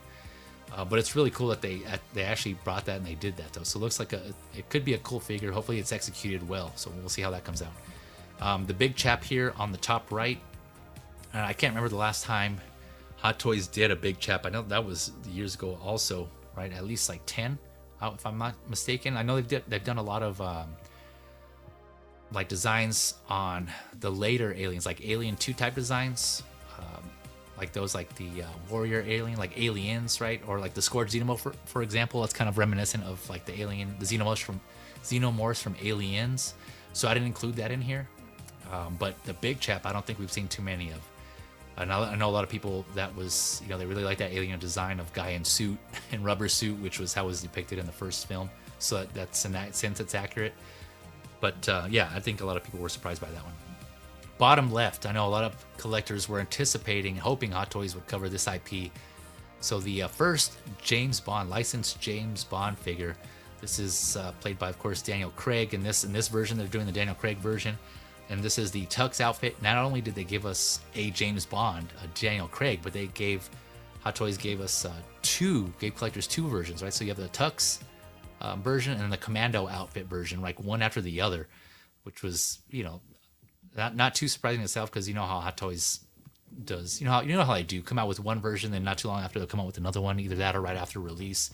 So, but I'm sure fans were happy, right? You get like two options.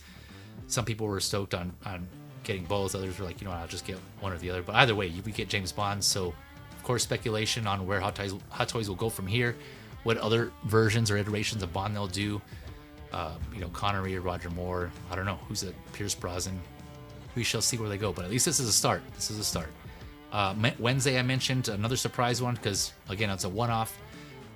This is, the first and only version that Hot Toys has done. I don't think anyone saw this coming. I didn't.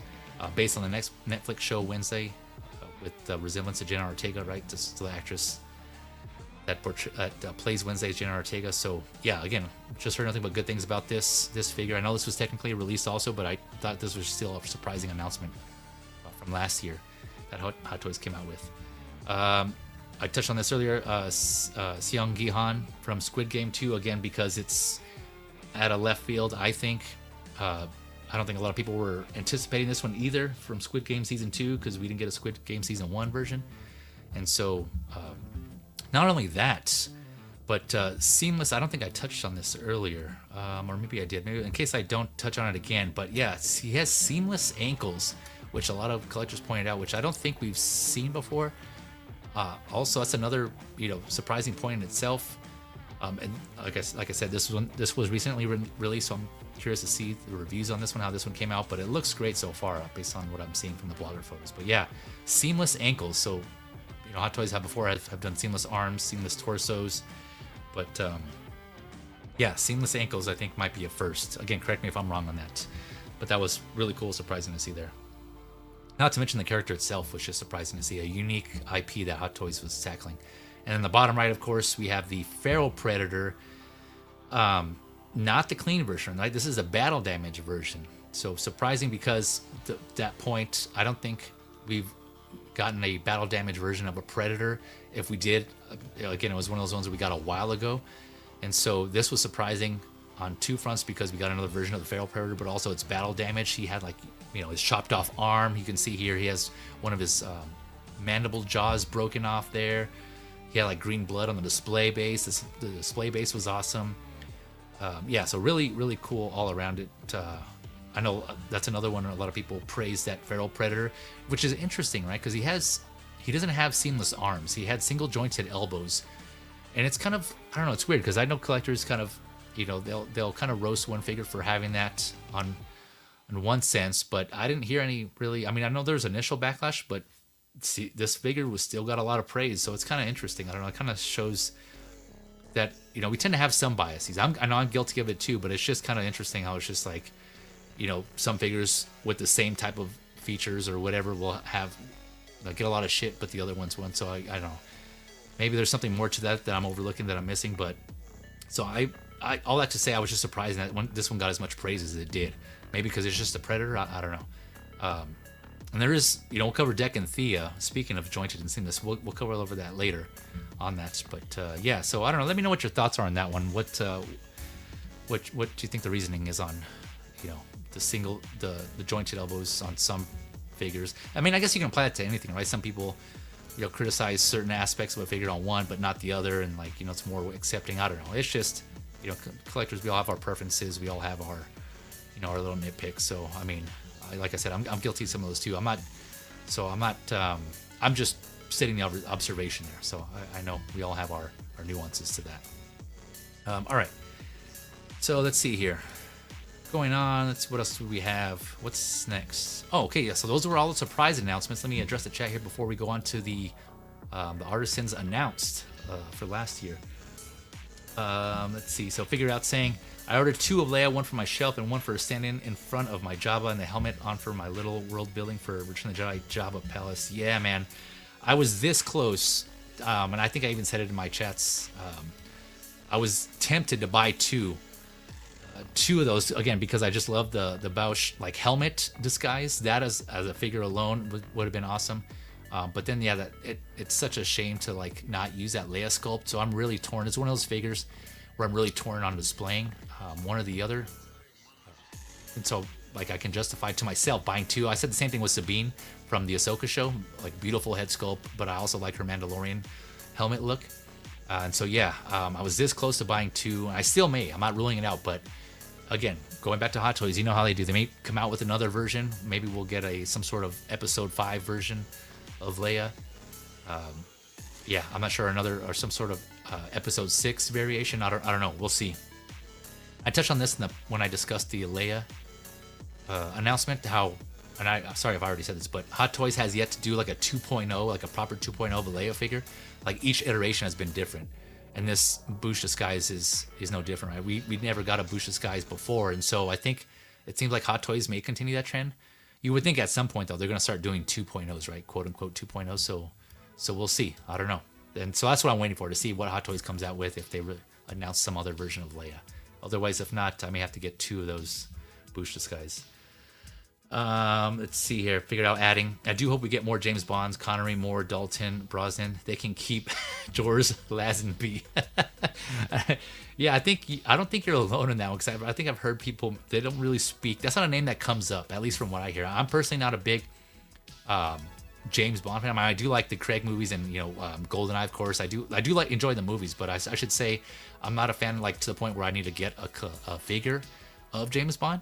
But I do really like some of the movies. Some of the movies have been great. So I'm personally passing on the Bond figures for now, unless one that comes out that really blows me away.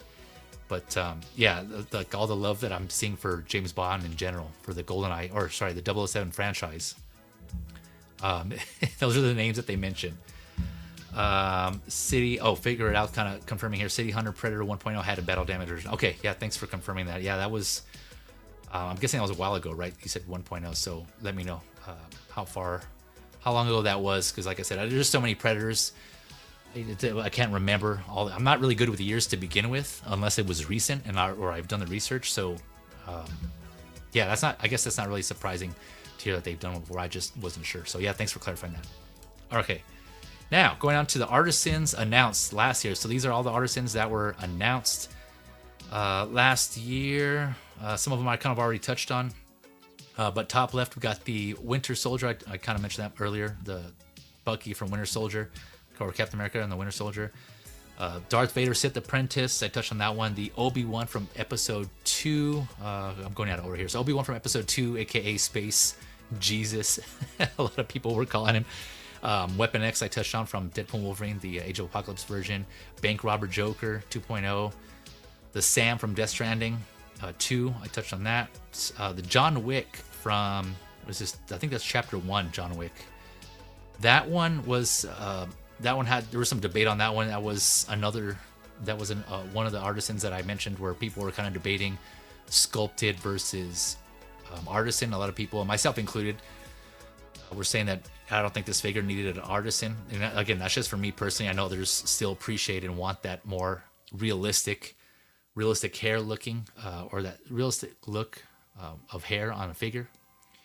Wait, why am I having trouble with that? That realistic look, right, for that wool hair on a figure. So yeah, again, I know it goes back to preferences, but it's just kind of one of those.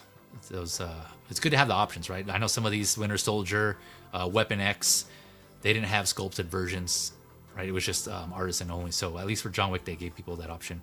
Harley Quinn's another one that had the option. That one looks great.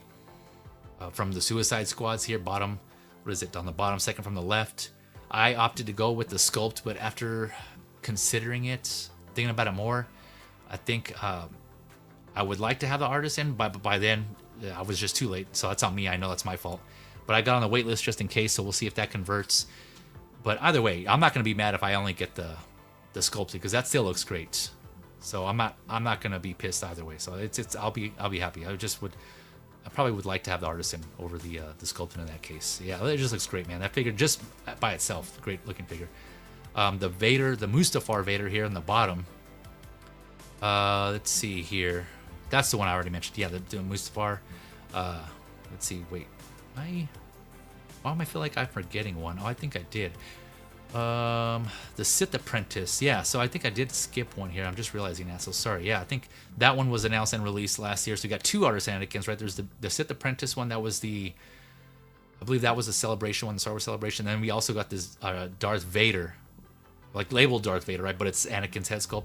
Darth Vader, the Mustafar version there on the bottom. And we got Higgs also from Death Stranding 2, like I mentioned, and then Eve Macaro, the infamous Eve Macaro there from the ballerina on the bottom right. So those were all the Artisans released. And again, apologies if I missed them. There was a lot to kind of keep track with, and I try to do my best to keep track of everything. So, but if I miss anything, just let me know in the chat in their comments and let others know. So, I try to do what I could.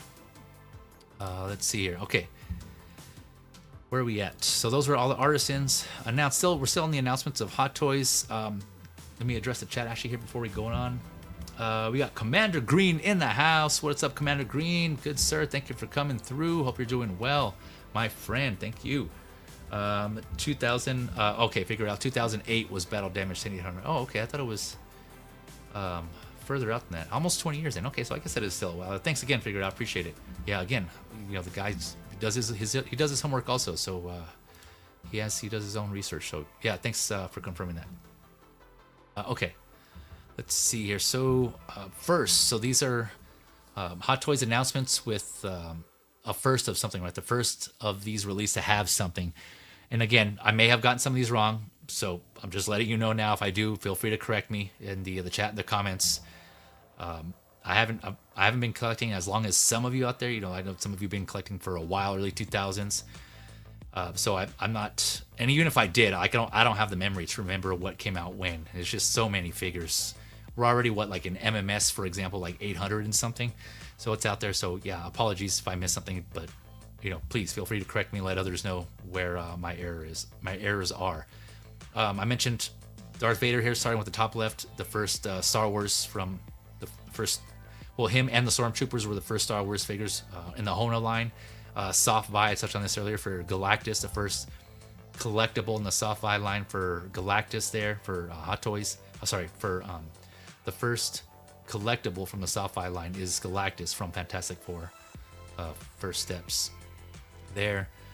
Bank Robber Joker, I touched on this earlier already. First Artisan to have two head sculpts, two implanted wool hair head sculpts labeled Artisan. Again, I know to clarify, we've had, like I said, Beetlejuice. He had two head sculpts that were labeled, that were described as having Artisan.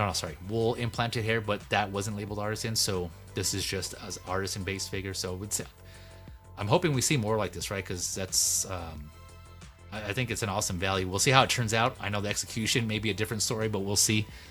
We'll see how that one. How the final comes out. But yeah, two head sculpts for that Bank Robber Joker, the one you see there, and then one with the mask on, which was an awesome. Which has me thinking. I think I don't know if I touched on this earlier, but I'm curious to see if the mask can be removed at all, because I know he does also come with a separate. I'm pretty sure he comes with a separate mask accessory that he can hold to recreate that scene in The Dark Knight at the beginning when he's holding the mask in his hand, right? So, but I don't recall reading if you can remove the mask from the second head sculpt, which is fine. Like I said, for me personally, I'm okay with it. I'll just put that one on this body and then use the unmasked head sculpt on my purple coat Joker, and then bada bing, bada boom. I'm good to go. So let's see, top right. So this Artisan Anakin, another one that was so many Anakins last year. Not as much as Batman, right? Batman had the most iterations or most versions. Anakin, like I mentioned, was close behind, close second. But this is a sculpted version. So this was the first Hot Toys figure, again, that I'm aware of. I might be wrong here, but the first one with interchangeable eyes. I know this was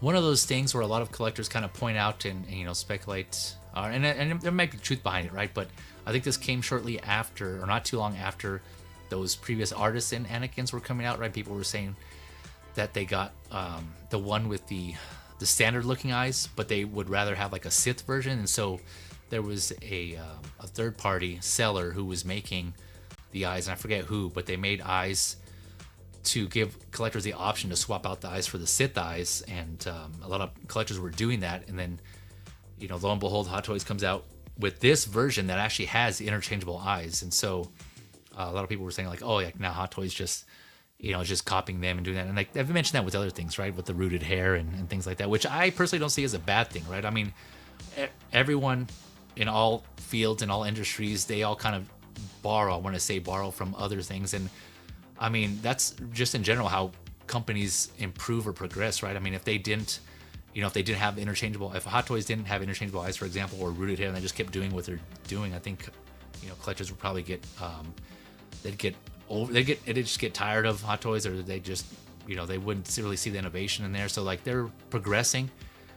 Granted, yes, they are taking features from other companies, but again, I know a lot of companies do that, so it's just them kind of keeping up with the trends, right? I think it's just them improving in that sense, and competitive, right? Combetitiveness. It's just a competitive market, so it's good to see that these companies are pushing each other. And without that, like I mentioned, Hot Toys probably would still be doing what they're doing, right? Like I don't know if they'd have USB. Who knows how long until we actually got that in an Iron Man? So I kind of see it as a good thing. I don't see it as a negative, because I know we have like, for instance, like if Inart were to get the Disney Marvel license, Hot Toys is already doing this. I know a lot of people would be happy if they were to do that, right? I know people are pissed or upset or disappointed that Hot Toys just has that market cornered on the Star Wars and Marvel. So, I don't know if anyone's gonna say like, oh well, like Inart's only taking the figures that Hot Toys is already doing. So, I just see it as a good competition, right? To push each other, for each companies to push each other, and to progress. And again, that just applies in general, right? Not just figures. So I just kind of wanted something I wanted to point out for that point, or that aspect of it, of collecting. Continuing on going to bottom left, we got the deck from Predator Badlands, and this was the first Predator to have, I believe, seamless arms. So again, correct me if I'm wrong, but I touched on the Feral Predator prior that had single jointed elbows, visible joints. A lot of people were excited to see seamless arms on this Predator here. I know the Feral Predator, actually, I forgot to point out, that had seamless torso, right? Even though it had visible jointed elbows, the upper torso was seamless, so that was a plus there. This one, the deck or deck and Thea from Predator Badlands, the deck figure seems to have seamless arms as well. So we'll see how that comes out. I know a lot of people, collectors, were excited for that one. Iron Man, Superior Iron Man here in the bottom, second from the left. Again, announced first to have full USB. The endoskeleton from T2 here in the bottom as well, going over. That's the first to, I believe, have die cast for endoskeleton. And then the bottom right, this one I might be mistaken on. I know this is one of the figures that had this, but the Obi-Wan Kenobi from Episode 3. This is the battle damage, the quote-unquote battle damage version of Obi-Wan Kenobi. Let me see here. The Mustafar version, basically. So I believe this was the first, I know if not one of the very first to have implanted wool hair on his fringe, right? I know Hot Toys advertise that. So basically his bangs, he has implanted hair there up front where the rest is sculpted. I know there's right now there's mixed feelings on how that is, and whether collectors are okay with that or not. I think others just didn't like the consistency. Some are still on the fence, myself included. We'll see how that comes out. Either way, as a figure itself, I was excited to see that version, that battle, especially that base he comes with, the diorama base. So I pre-ordered that one. I'm looking forward to that one. Both these two here on the far right, man. I think overall a lot of collectors were happy to see this, the Anakin, the Episode 3 Anakin with the swap out eyes, and this battle damage Mustafar Obi-Wan Kenobi, just to recreate that iconic scene right from Revenge of the Sith. Yeah, so awesome, myself included. So I had to pre-order both of those. That the Anakin, the sculpted hair, I didn't touch on that, but a lot of people were praising that's the way that sculpted hair looks in the prototype. Better than some of the Artisans, right? That was one of the points I made about sculpted in some cases being better than Artisan, right? You can't get Artisan hair to look a certain way, like have a dynamic look to it, right? It's just, unless you're really skilled at styling hair, there's just some things you won't be able to do, right? Where sculpted, you can just nail it. Dynamic styling is one of those. Right? So yeah, that sculpted hair on the Anakin looks great. Going back to the Obi-Wan here, the Mustafar. I know Jack Sparrow had a mix of implanted wool hair and sculpted as well, but that was more in his dreads.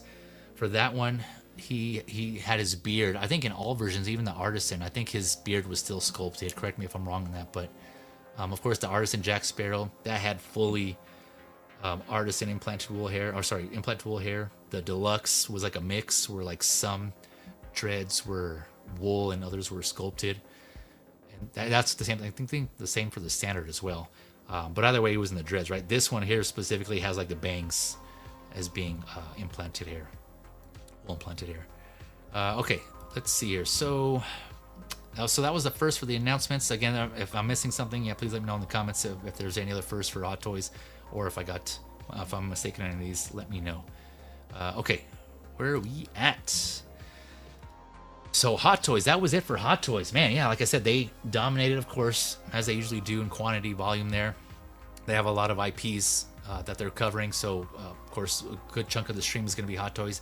But there are other contenders in the 1/6 scale market. Another major one, I would say, whether you want to compare them in some instances to Hot Toys or not, that's up to some collectors. I know some figures there are similar, comparable. Others are not. They're just more a higher tier of a 6 scale collectible, and that is Inart here. So the Inart releases for last year, 2025.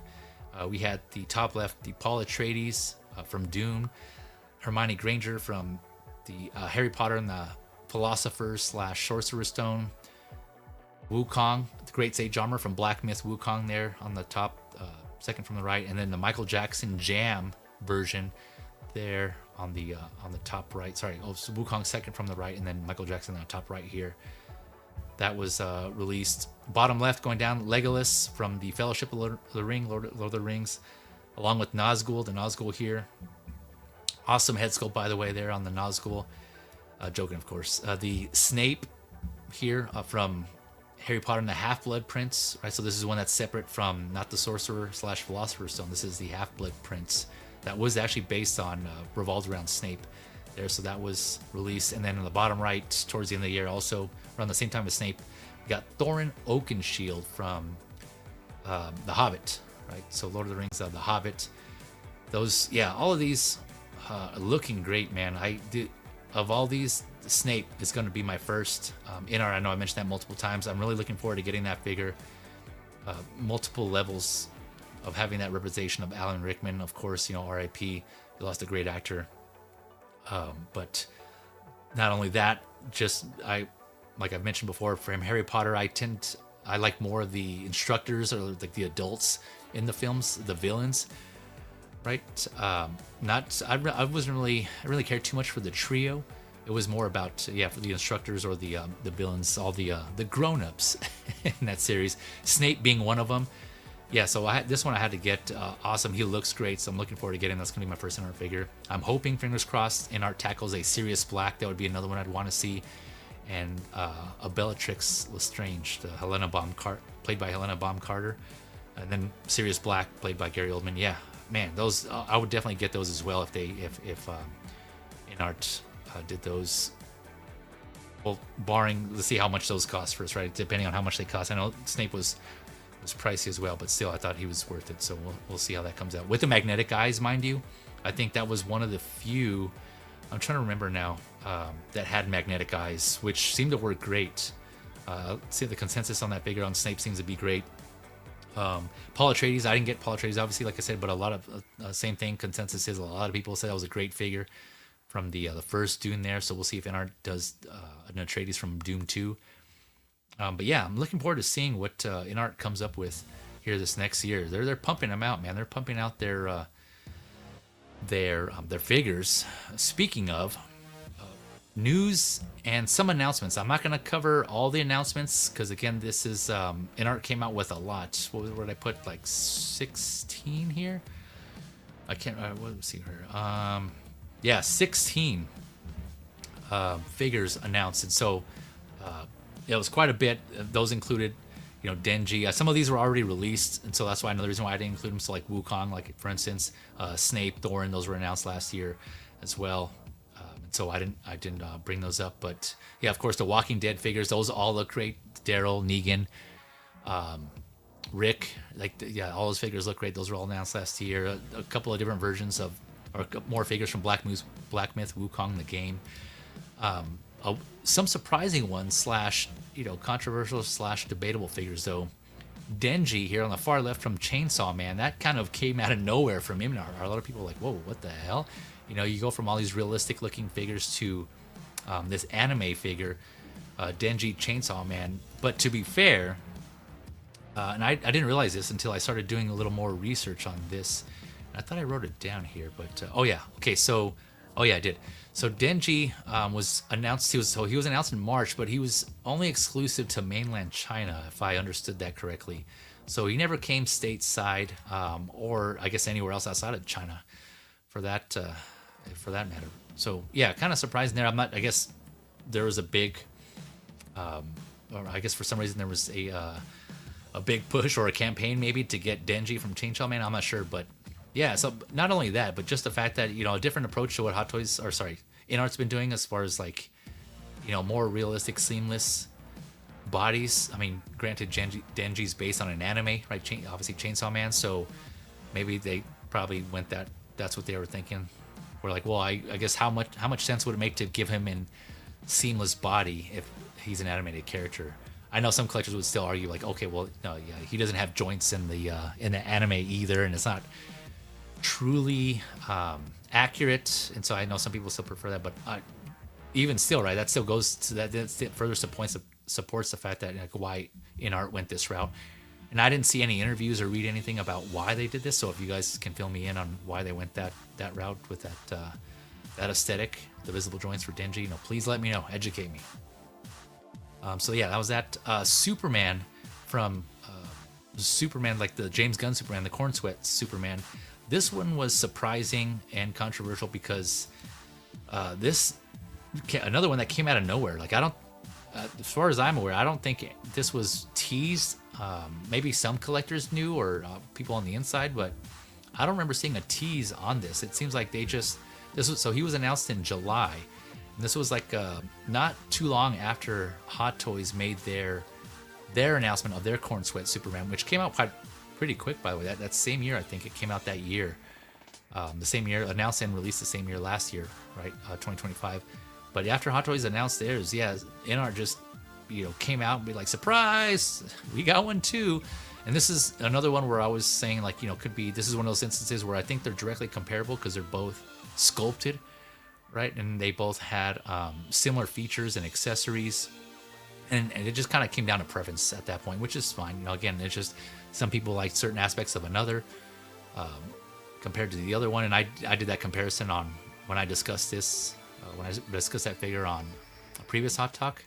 I can't remember if it was for the Hot Toy Superman or the Inart Superman. But yeah, I did some comparisons on accessories, the coloring, and the head sculpts and things like that. Just because, I thought it'd be good info to have for collectors there. But yeah, I mean, I kind of feel in that same situation where there's some I liked about one and others, or in some features I liked on the other one and some I didn't. So, like the base, for example, one seemed to have a better, bigger base, and one had the better accurate colors, proportions, and all that. So yeah, it just, how it is. It goes up. But yeah, so that's surprising in the sense that Inart came out and announced theirs not too long after Hot Toys, seemingly out of the blue, right? Out of the blue and red. Wonder Woman. This one, I think we all know the story about this one. This was kind of another one that was a weird announcement slash promotional. Like the way they promoted this and the way they released this figure was kind of weird. Yeah, there was a lot of people kind of criticizing the look on this one. Some people were on board with it, some people weren't. Kind of similar to some of the other Hot Toys head sculpts we mentioned earlier, as far as like it looking like Gal Gadot and others thinking it was off. And so, yeah, it's interesting how, like there was a lot of, this was pretty divided. I think probably the most for an Inart figure. I don't think I've seen this much, the community divided this much on an Inart figure. Usually, I think for the most part, people are, maybe there's a few collectors that don't agree, but not to this level. Like Wonder Woman seemingly had the most openly spoken debate, I should say, both like in the comments in the chat and like among the YouTubers slash content creators. So yeah, this was kind of interesting. But apparently, according to Payne, shout out to Payne Collectibles, he's saying that this was, he sells Inart figures, and he was saying this is one of his most to date pre-ordered figures of Wonder Woman. So it seems like that, according to Payne. So that was interesting to hear. So yeah, I'm not sure what the I guess people are, they're kind of just going based off Inart's reputation, that in the end it's still going to come out at least good, right, if not great. So I think they're just kind of getting it now, and to avoid the chance of possibly missing out later on. So yeah, I don't know. We'll see. This is what I'm curious to see. I want to track and follow and see how this one comes out. I mean, I'm thinking it's going to come out. It's going to come out at least good, right? I think I'm kind of in that camp where typically, from what I've seen from Inart, their finals have been coming out good, if not great. And so they tend to listen seemingly to the comments and the critiques of the collecting community, good or bad, however you want to see that. But yeah, we'll see how that comes out. And then last but not least, yeah, this fresh in our heads, this T800 from the first Terminator. Oh man, what is not to say about that one? One thing after another. I think you guys know, but to sum it up, yeah, this was another weird announcement, right? Kind of around Christmas time, slash the holidays here in the States. Yeah, they put this. So they had streams on this. They put this up for pre-order. Their live stream of Q&A did not go well. Man, I don't think to this day, I think people are still memeing the hell out of that QA stream. There was a female representative there who was, answering questions from the chat. It was just basically a live stream just to show off the figure, the prototype, I should say, the different versions. And she was taking just solely to ask questions to anyone who had them in the chat. And then one of the figures ended up falling over right live on the stream. And then, yeah, that just got clipped to hell. So, yeah, I don't think we'll see the end of that. It was just, yeah, I agree. Yeah, it could have been better. I mean, they had their reasons for doing what they did, but so yeah, a lot of controversy in that this was initially announced as one figure with different looks, right? The battle damage or somewhat / semi battle damage. And then later on, they came out saying in that live stream that they're coming out with 2 bodies, and then so you get 2 sets of bodies, and yeah, it was just a whole thing. And still only 1 base, last I heard, and collectors are kind of speaking out saying that they should include 2 bases, which I think is understandable. So I mean, I'm neutral either way. I have no duck in that race because I'm not getting it. I already have my T2 versions, and those are the ones that I prefer anyways. But again, I think this is another one where I think Hot Toys will. Sorry, I keep saying Hot Toys. Sorry, y'all. No disrespect. I'm used to saying Hot Toys, and it's like, most of the stream is that. So apologies, no offense. But Inart. I'm sure Inart will address some of these, if not all of them, later on. Again, no guarantee, but just based on the past and their reputation and how they've been so far, I think it'll come out looking good, if not great. So yeah, we should. Oh, the whole movable eye / LED eye thing. Now, a lot of people were kind of upset that it didn't come with an LED eye.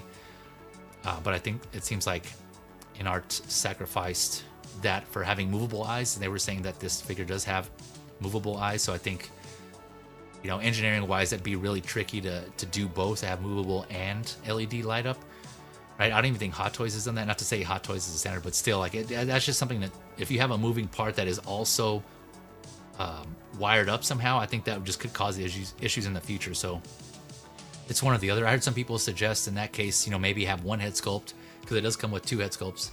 Have one head sculpt be LED, and then one just have the movable eyes. So yeah, that's an alternative there.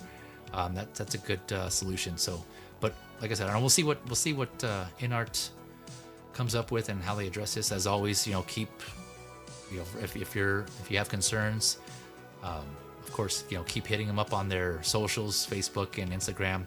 They seem to be pretty receptive to that. So yeah, just let them know. Just let them know, folks. All right, let me address the chat. Apologies, I don't want to leave you guys out. I know it's been a minute. TS Beam saying, I have her ordered. I'm looking forward to it. Yeah, so Wonder Woman. Yeah, I think S Beam, I think you're in that group who are hopeful and are optimistic that Inart will address this, and the final will be Well, great. Yeah, just in general, man. And I think the consensus is like Inart figures in general have been great. Like I said, I don't have any, so I can't speak to them myself. But just based on what I've seen, they look great. Yeah, there are some who don't like the way Inart has done some other things, which is again, that's fair. We all have our preferences. I know they don't either like the head sculpt, or maybe it's just not. They don't need that level of what is it? I'm like blanking on the term, like that. Luxury slash like I don't want to say premiere. What's the word that higher tier level 6 scale collectible, right? Because like I mentioned before, Inart has come out in the beginning. I said that they're more of like a upper, like higher tier collectible, right? Some of the stuff they bring is like premium quality, like materials and implanted wool hair, and they do have levels themselves within Inart where they have like their higher tier. And I forget they're all based on metal, like elemental metals. Like I forget which one is which, but yeah, they had tiers themselves, and some of them, like the Superman, for instance, doesn't have implanted wool hair. They just has sculpted. So they're figures like that. They just have sculpted hair. The Terminator, for example, doesn't have sculpted hair. So yeah, even within Inart, they have tiers, and then some people, prefer just if that's going to be the case, they prefer go to Hot Toys or some other company, which is again understandable, right? Like I just appreciate the fact that we have all these options across the board.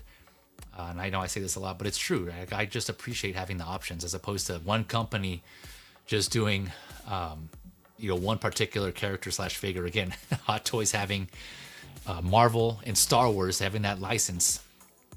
Well, I guess Sideshow, if you want to count Sideshow, having Star Wars as well.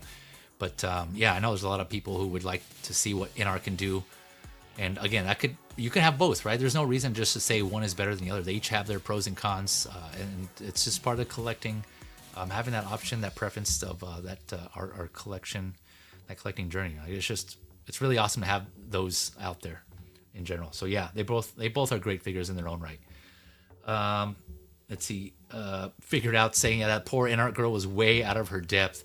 Yeah, I think that's the consensus too. I think we all, shout out to whoever you are. If you happen to be watching this and you're that you're that woman who did the stream, much mad respect to you, because I know that couldn't have been easy. I know you were kind of doing what you can based on the information that was given to you. In English not being her first language, I think you handled that really well, and you did what you could, and so nothing that that you did wrong. I mean, you did what you could, and I think you killed it, to be honest. So it's just the information, the preparation that you could have had. I think they could have probably been better prepared in that sense. So yeah, I agree. Figure it out. As being saying, I'm still curious why they did 2 live streams. Yeah, that's another thing. Yeah, 2 live streams, one after the other. Inart did on the T800, and they seemingly be the same thing, just repeating the same questions, or answering the same questions. Okay, granted, collectors didn't catch the first one, so they go to the next one. But they end up asking the same questions that we're asking. Yeah, it was just weird. I think overall just could have been handled better.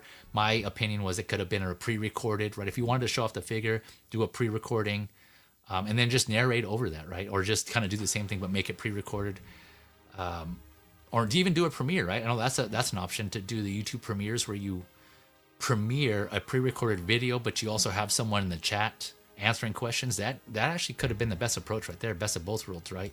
So you show the figure.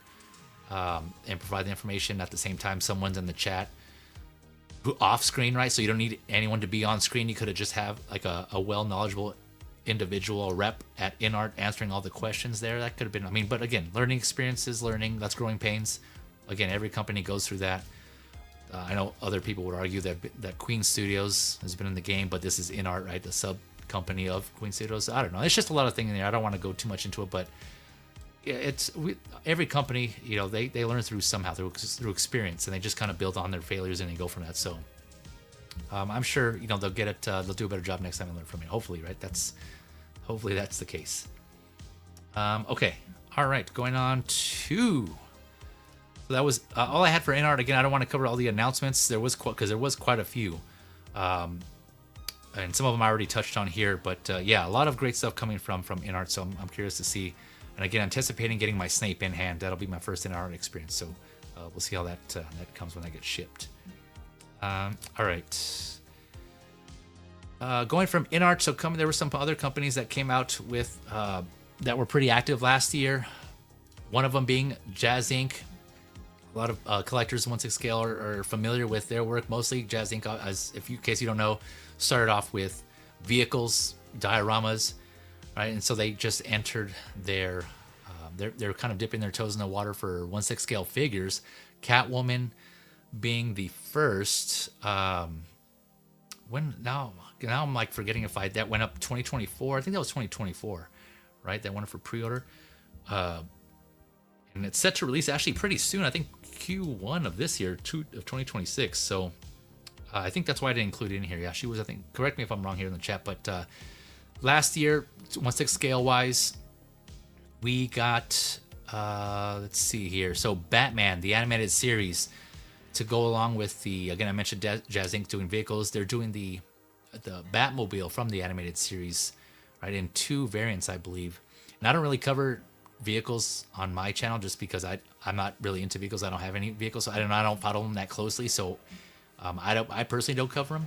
But for the figures, Jazzinc is opted to do the animated series Batman in 2 versions. So I have here on the far left, this is the animated body style, right? So I thought that was that cool. And give people the option because another company in Jazzinc that is receptive to getting feedback and even actually like solicit it, right? They openly ask for the collectors and get their thoughts and input. You can kind of see that as a good or a bad. But either way, they're still open to getting that feedback from collectors, which I admire actually. So that's kind of cool that they're getting the community involved, right? So in the end, this would be a kind of community developed product for some of these, right? For some of them, not all of them, but so all that to say, yeah, he offered 2 versions based on the Batman animated series. So the animated body, and then the second from the left next to that is the realistic body, right? So you can kind of see the difference a little bit.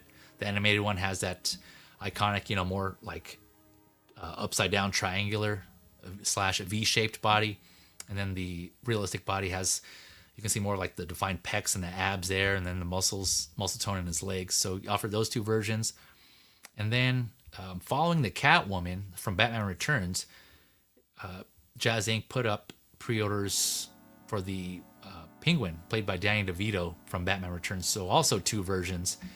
You got the mayor version here in the middle, and on the far right, the sewer version. And each one has a couple of different looks. The sewer version also had like the coat with the fur around it. The coat with the fur. But you also get this pretty nasty, gnarly head sculpt on the sewer version towards the end where he had all that blood coming out of his mouth. And so, yeah, giving collectors, again, the option. Another thing that Jazzinc does is if you can't decide between either and you want both, he puts them in like an ultimate combo pack, so you can get both. There's, for most of them, he usually does also like a basic version, a deluxe version of each, and then the combo pack. So you have like 5 SKUs there for each one. Some may get overwhelmed, but again, I appreciate having the options because maybe sometimes you want more from a specific version, or you'd rather not be like isolated just having one version. You kind of want another look. So I appreciate that for sure. So that's just again, that's just me, but a lot of options there. This Penguin though, this one had its own kind of controversy in that, I guess, debate. I know I use that word a lot, but I mean, you want to call it whatever you want to call it, debate, hot topic, or hot talk, hence the name of my other show, Hot Topic. The NRD for this one at a couple of, so where this was available here in the States, right, because this is not a worldwide license for this Danny DeVito Penguin.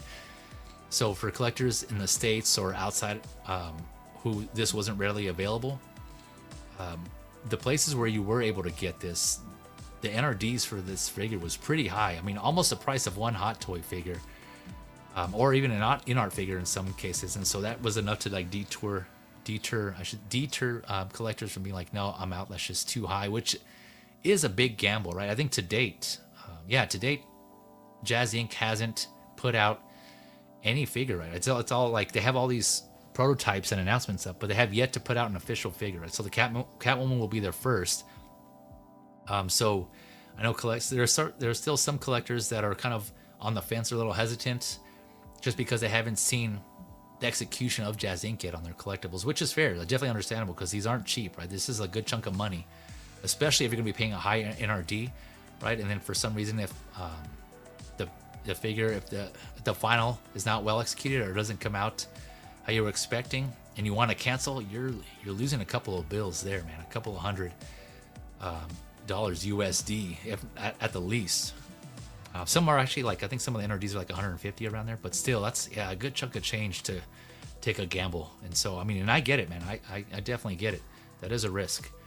And even if the Catwoman comes out awesome, it does come out great, that's not to say like every figure after that will be the same as well, right? Because we've seen from other companies, they can't all be bangers. They can't all be hits. They're going to have some misses along the way. And it's just, again, that's just how every company is. They're not all going to be perfect. And so, but yeah, to have a high NRD for a figure, that just makes it that much more difficult to sell or even like have collectors pull the trigger. So there's another one where I'm going to be tracking the Danny DeVito Penguin just to see how that comes out. Because I'm curious. It does look great based on the prototype, but we'll see how the final comes out. Let's see here. Figured out saying I'm all in on both Jazzinc 2-packs, so I hope they turn out well. Yeah, man, I'm with you too. For all of you who are taking the risk, taking the gamble, and be like, you know what, all on red, bam, throwing it down there. You guys are confident. I mean, and granted that, I will say though, with their vehicles, from everyone who's owned their vehicles, I've heard nothing but good things about the customer service, and even from Yost himself, he's the man heading Jazzinc. He said on his live streams and in chats and in his own Facebook group, hey, if for some reason you have issues and you don't like something, and it's within reason, right? Let him know, and he'll give you a full refund. I can't even like count how many times he said that on like live streams. Like, hey, people say like in the chat, say like, I had this issue, and it's like, hey, well, if you have issues and you don't like it, just let me know. You get a full refund. And so, I will say, props to him for it seems like seemingly good customer service. There's another one I don't have any figures or vehicles from. They just, were too much of a space hog for the vehicles, and so I haven't gotten any. But from those who have the vehicles, I've heard like if something wasn't right, Yost at Jazzinc, he did what he could to make them whole, basically to fix it, get it corrected. So I will say that. So I think a lot of people are just kind of going off of that and saying, you know what, even if there is issues, I think Yost will get it corrected, get it solved. But again, that doesn't, we'll see how the execution goes, right? We'll see for like, again, us in the States, if we get it through a middleman, how is that process going to be? And we have yet to see. I have no experience in that, so I can't speak on it. I've just got based off what I'm hearing from others. So yeah, we'll see how they turn out. But all that to say, I do hope they turn out great for all you collectors who put your money down and are looking forward to this. I did, kind of like a side note for me personally, I was hesitant on the Catwoman. I did want a Michelle Pfeiffer Catwoman, and I was really tempted, but I held off. I was one of the ones who like, I'm going to hold off, wait to see how it comes out. But Jazzinc did, or Yost did put up like a cutoff time, and so I wasn't sure how this was going to be, because this is their first official figure, so I wasn't sure how this was going to be, how readily available it was going to be afterwards when it does come out, right? And so I was like, oh, man, okay, you know what? And I've been following the progress and updates on Jazzinc Yost's Facebook, his page and the group, and he's pretty good. Again, he's pretty good about providing those updates. Okay, this is what the body looks like. This is the test. And so I think after that, I've seen enough to be like, you know what, I'm pretty confident that's going to turn out well. And so now I decided to jump on that. I'm taking that gamble too. I put my money down for the clean version, the deluxe clean version of the Catwoman. And so, yeah, I'm there with you guys. Hopefully, it does come out great. But it does look great. I'm not going to lie. It looks great. So fingers crossed. Fingers crossed. Figured out adding, I hear Jazzinc Catwoman will be released in May and June. Okay. Yeah, I thought it was Q1, but maybe they pushed it back. I'm not sure. Either way, I'm all for, hey, let them cook. If you need more time to get it right, I don't mind waiting. That's just me. I know some collectors are like, no, I want it now. Why are you taking so long? But I'm on the other side. I'm like, hey, you know what? Just do it. Just do it right. Take your time to do your craft. Do what you got to do. Less to worry about, less hassle later on, right? So, yeah, just do your thing, Jazzinc. Just I'm gonna let them cook, let them do their thing, and hopefully we got a great figure in the end. Okay, so another one. This is kind of dwindling down now to like the kind of like the other companies who haven't had too many big hits, but there are some that had some impacts in 2025 on the 1/6 scale side. This one, of course, was really big in the news. The Blitzway Ghostbusters 2.0. This one, yeah, for one, surprising, made a lot of quote-unquote headlines, not news headlines like in the media outlet, but on the collecting front, right? There was just a lot of buzz about these. For one, because the reputation or the MO for Blitzway usually in the past has been they don't do 2.0s or re-releases. Once they make a figure and it's sold out, that's it. And so actually, now that I think about it, I don't think I ever got heard or read a reasoning on why they came out with these Ghostbusters, the 2.0, like why they had a change of heart. But it seemed like people weren't even concerned about that. They were like, hey, bring it on. Yes, finally we get updated Ghostbusters. And the question on whether it's actually updated or not, I don't know. We have yet to see, because I heard people say that there seems to be some reuse, at least in the accessories or the bodies or the suits or something. I'm not sure. I didn't get the first Blitzway Ghostbusters, so I'm not sure. But yeah, I've heard mixed things on these. But limited edition, yeah, limited in themselves, right? They had two separate versions. So there was this 4-pack, which you can see here was limited to 1,500, I believe it is. And then there was what they call a Doctor 3-pack, which had everybody but Winston, which is, again, another highly debatable hot topic in itself. I know the original Ghostbusters, I think that had that same option, right? Again, correct me if I'm wrong, but I think it was the same setup. It was a 3-pack, and then there was this 4-pack. So, yeah, interesting approach there, but it seems like regardless, that's the case here. That Doctor 3-pack was even more limited. I think that was 600. And then there was like a special bonus pack that came with Slimer and some other accessories. And so, yeah, all around, really limited, no matter which version you got. So it's kind of interesting. They did sell these individually as well. And I'm not sure if those, I just realized I forgot to kind of check up on that. But let me know. Yeah, I don't know if those were limited as well or not. But either way, 2.0s. Each one comes with 2 head sculpts. This is on I got this from their Blitzway Facebook page. And they have more photos there, so if you're interested, go ahead, feel free to check that out. Yeah, and this is another one I'm curious to see how these turn out. And this was kind of, there was unofficial third-party ones, Ghostbuster figures, which I ended up getting because I wasn't sure if they were going to get, like another version. I kind of was going off the basis that Blitzway wasn't going to re-release these, and so I'd already purchased those third-party ones. But honestly, like, they're not the best, but they're still good enough for me. So I'm like, what, I'm good. They do the job. They have that representation there, and I wasn't gonna kind of fork over the money for these as well, and let alone even try for them. So I'm like, I'm good, And a lot of people went that route as well. But then, those who did go that route, the Blitzway Ghostbusters, and it's just one of those situations, right? So it's part of the collecting game where you get something, and then not too long after you got a figure, another version comes along, or a better, quote unquote, better updated version. And says that's just, that's part of the game. Like I always mention, figure almanac, right? Reference to Back to the Future. If we had a figure almanac and we can see when a specific version of a character and how much it's going to be, we'd have more figures less figures and more money. But yeah, that's just the way it is. It's just that's the game. That is the game.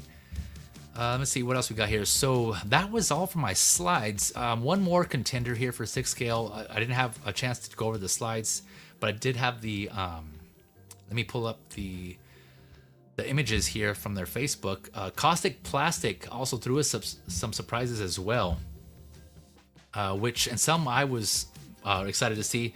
They had a lot of talk, a lot of buzz on Caustic Plastic 2 last year. Starting off with this one, I know this one is probably not in that camp of the buzz, but this is Lupin the Third figures. This is kind of, I think, a lot similar to Inart coming out with that Denji. Again, granted that Denji from Chainsaw Man was only exclusive to China, but yeah, this was kind of questionable out of Caustic Plastic, these Lupin the Third figures, and I believe these were announced towards the beginning of last year, in January 2025, and put up for pre-order. So I'm guessing Fabio, who's the head of Caustic Plastic, maybe he's a fan of these, and he's like, yeah, he is one. Shout out to Fabio, by the way, Caustic Plastic, because I really appreciate this. He's a collector that is interested in doing figures that no one else does. He wants to do things that no one else is doing, and he's aware that it's for a niche market, right? There's like niche collectors who like certain things, and he still goes forward with it, man. He's just like progressing on. He's like, you know what, we're gonna make these figures. Granted, it won't be a lot, but I'm aware this is gonna be for a niche audience demographic out there.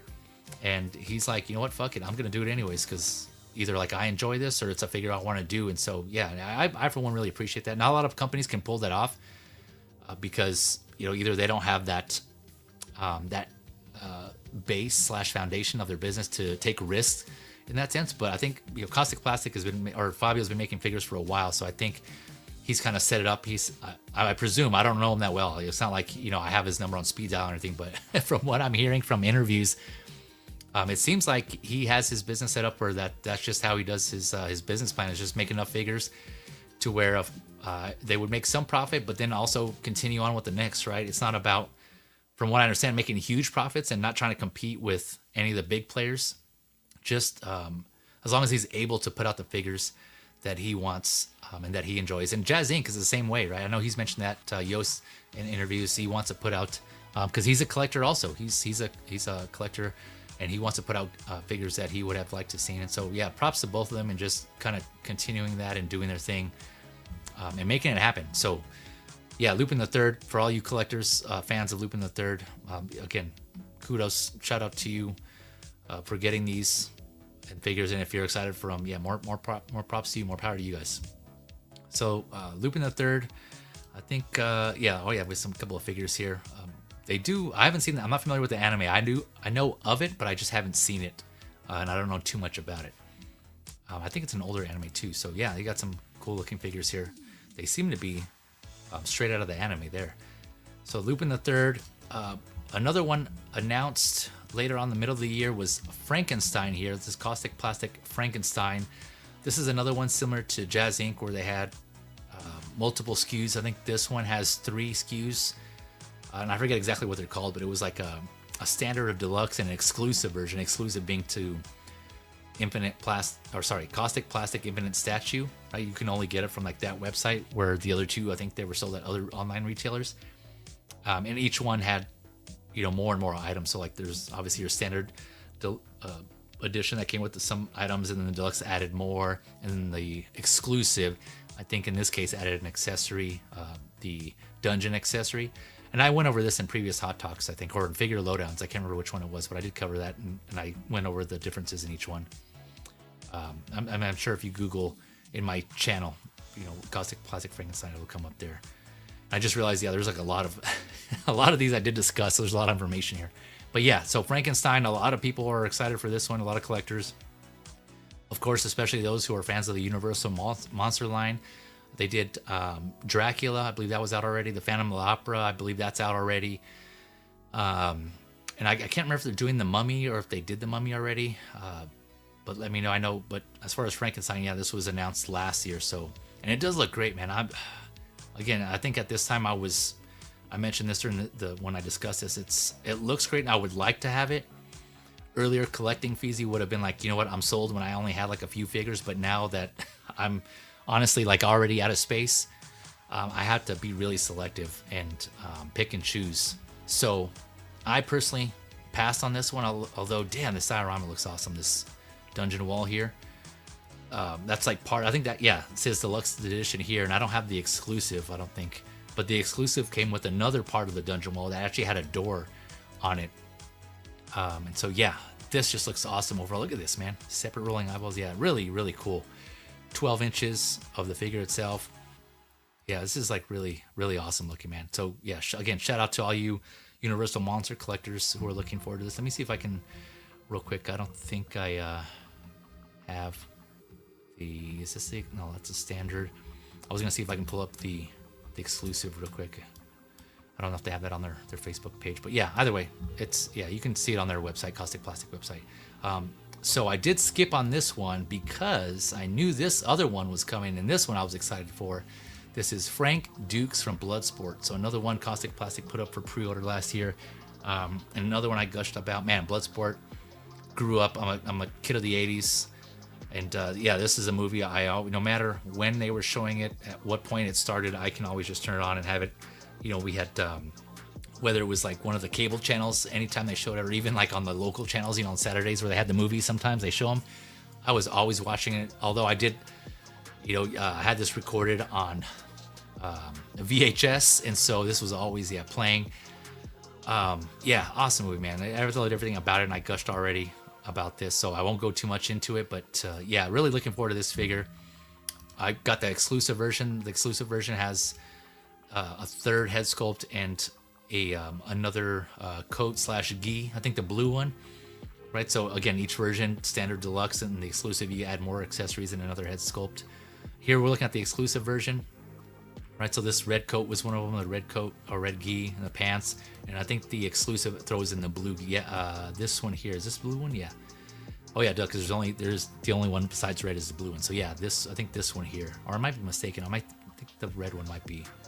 So either way, you get 2 coats, and then the base is just him in his shorts. And this is another one actually that was kind of interesting. I forgot. I'm now remembering this. They're offering the body, like just the base body for this one. I think it was this figure, separately. So if you just want a seamless body, Classic is giving you an option. I think most likely because if you want to display the other accessories that this comes with, you can do that as well. So yeah, I think it does have the hands and the feet on the other body. You just throw on the head sculpt and another uniform, and bam, you're good. Yeah, seamless arms here, seamless torso. A lot of people weren't yet sold on the head sculpts, and I mean that's fair. Some photos it looks better than others, so we'll see how the final comes out. But either way, I think I'm still getting it regardless. It's still, hopefully it does come out great in the end. Fingers crossed. But I think I'm not gonna lie to myself. I think I would still get this regardless, because big fan of Bloodsport. Really inspirational for a lot of other movies after it, and a lot of other media after this movie. So yeah, great, iconic movie, man. Had to get this one. So looking forward to this one. So yeah, that was let's see, I think that was the main 3 anyways from Caustic Plastic. So apologies if I'm missing another one or some others. I'm trying to look here, but oh, there was J&D. Honestly, I kind of saved that for last, and if I had time type of thing, I would throw that in. But unfortunately, yeah, I was already kind of pushing it here, kind of coming up close to the deadline, so I didn't have any J&D slides in here. But I know they had their own controversy. Now, I don't follow J&D anyways. It's not something that I'm personally interested in, and I don't talk about that on my streams at all. I know there's a lot of streams that do, but I just personally don't follow them. So that's why I was kind of like, yeah, well, if I have time, I'll cover it. But I know there was some issues with that, let alone obviously the price for what they're offering. I will say that the Heath Ledger Joker they put out, that got a lot of that was received pretty well from what I understand. A lot of people got that in hand, and they were saying it was actually pretty good. And again, I wasn't tracking. I know I had some ups and downs, came out with a higher price and some other things happened. Yeah, I don't even know, to be honest. And so all I know is when people got it in hand, they were saying it was actually pretty good. They were surprised at how good it is. And I know they came out with the John Wick, and there was like a Two-Face from the Dark Knight trilogy. I'm forgetting his name, Aaron Eckhart, I think it is. That version of Two-Face was announced, and so yeah, there's quite a few. But yeah, I just didn't have enough time to get that in here, so apologies. But aside from that, ladies and gentlemen, yeah, that was it.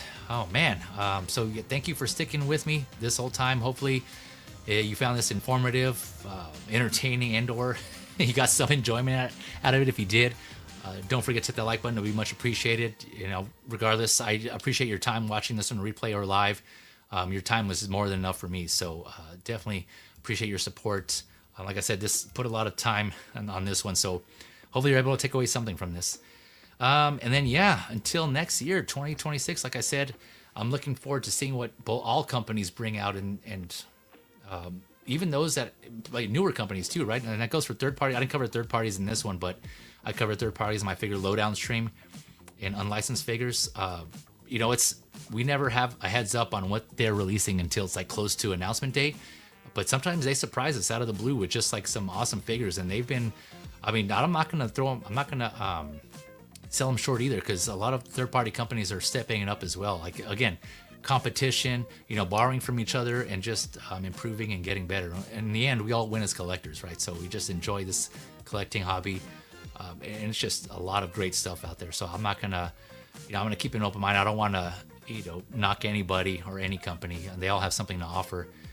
So I'm just looking forward to seeing what awesome, great figures we're going to get this year. It's going to be a lot. It's going to be hard, like I said, for me especially, to be selective and pick and choose. Again, I know it's like the you hear that a lot from us here, content creators / YouTubers, or even in the community, just those voicing their, sharing their I want to say airing their grievances, but just kind of, venting, like, damn, I need to cut back.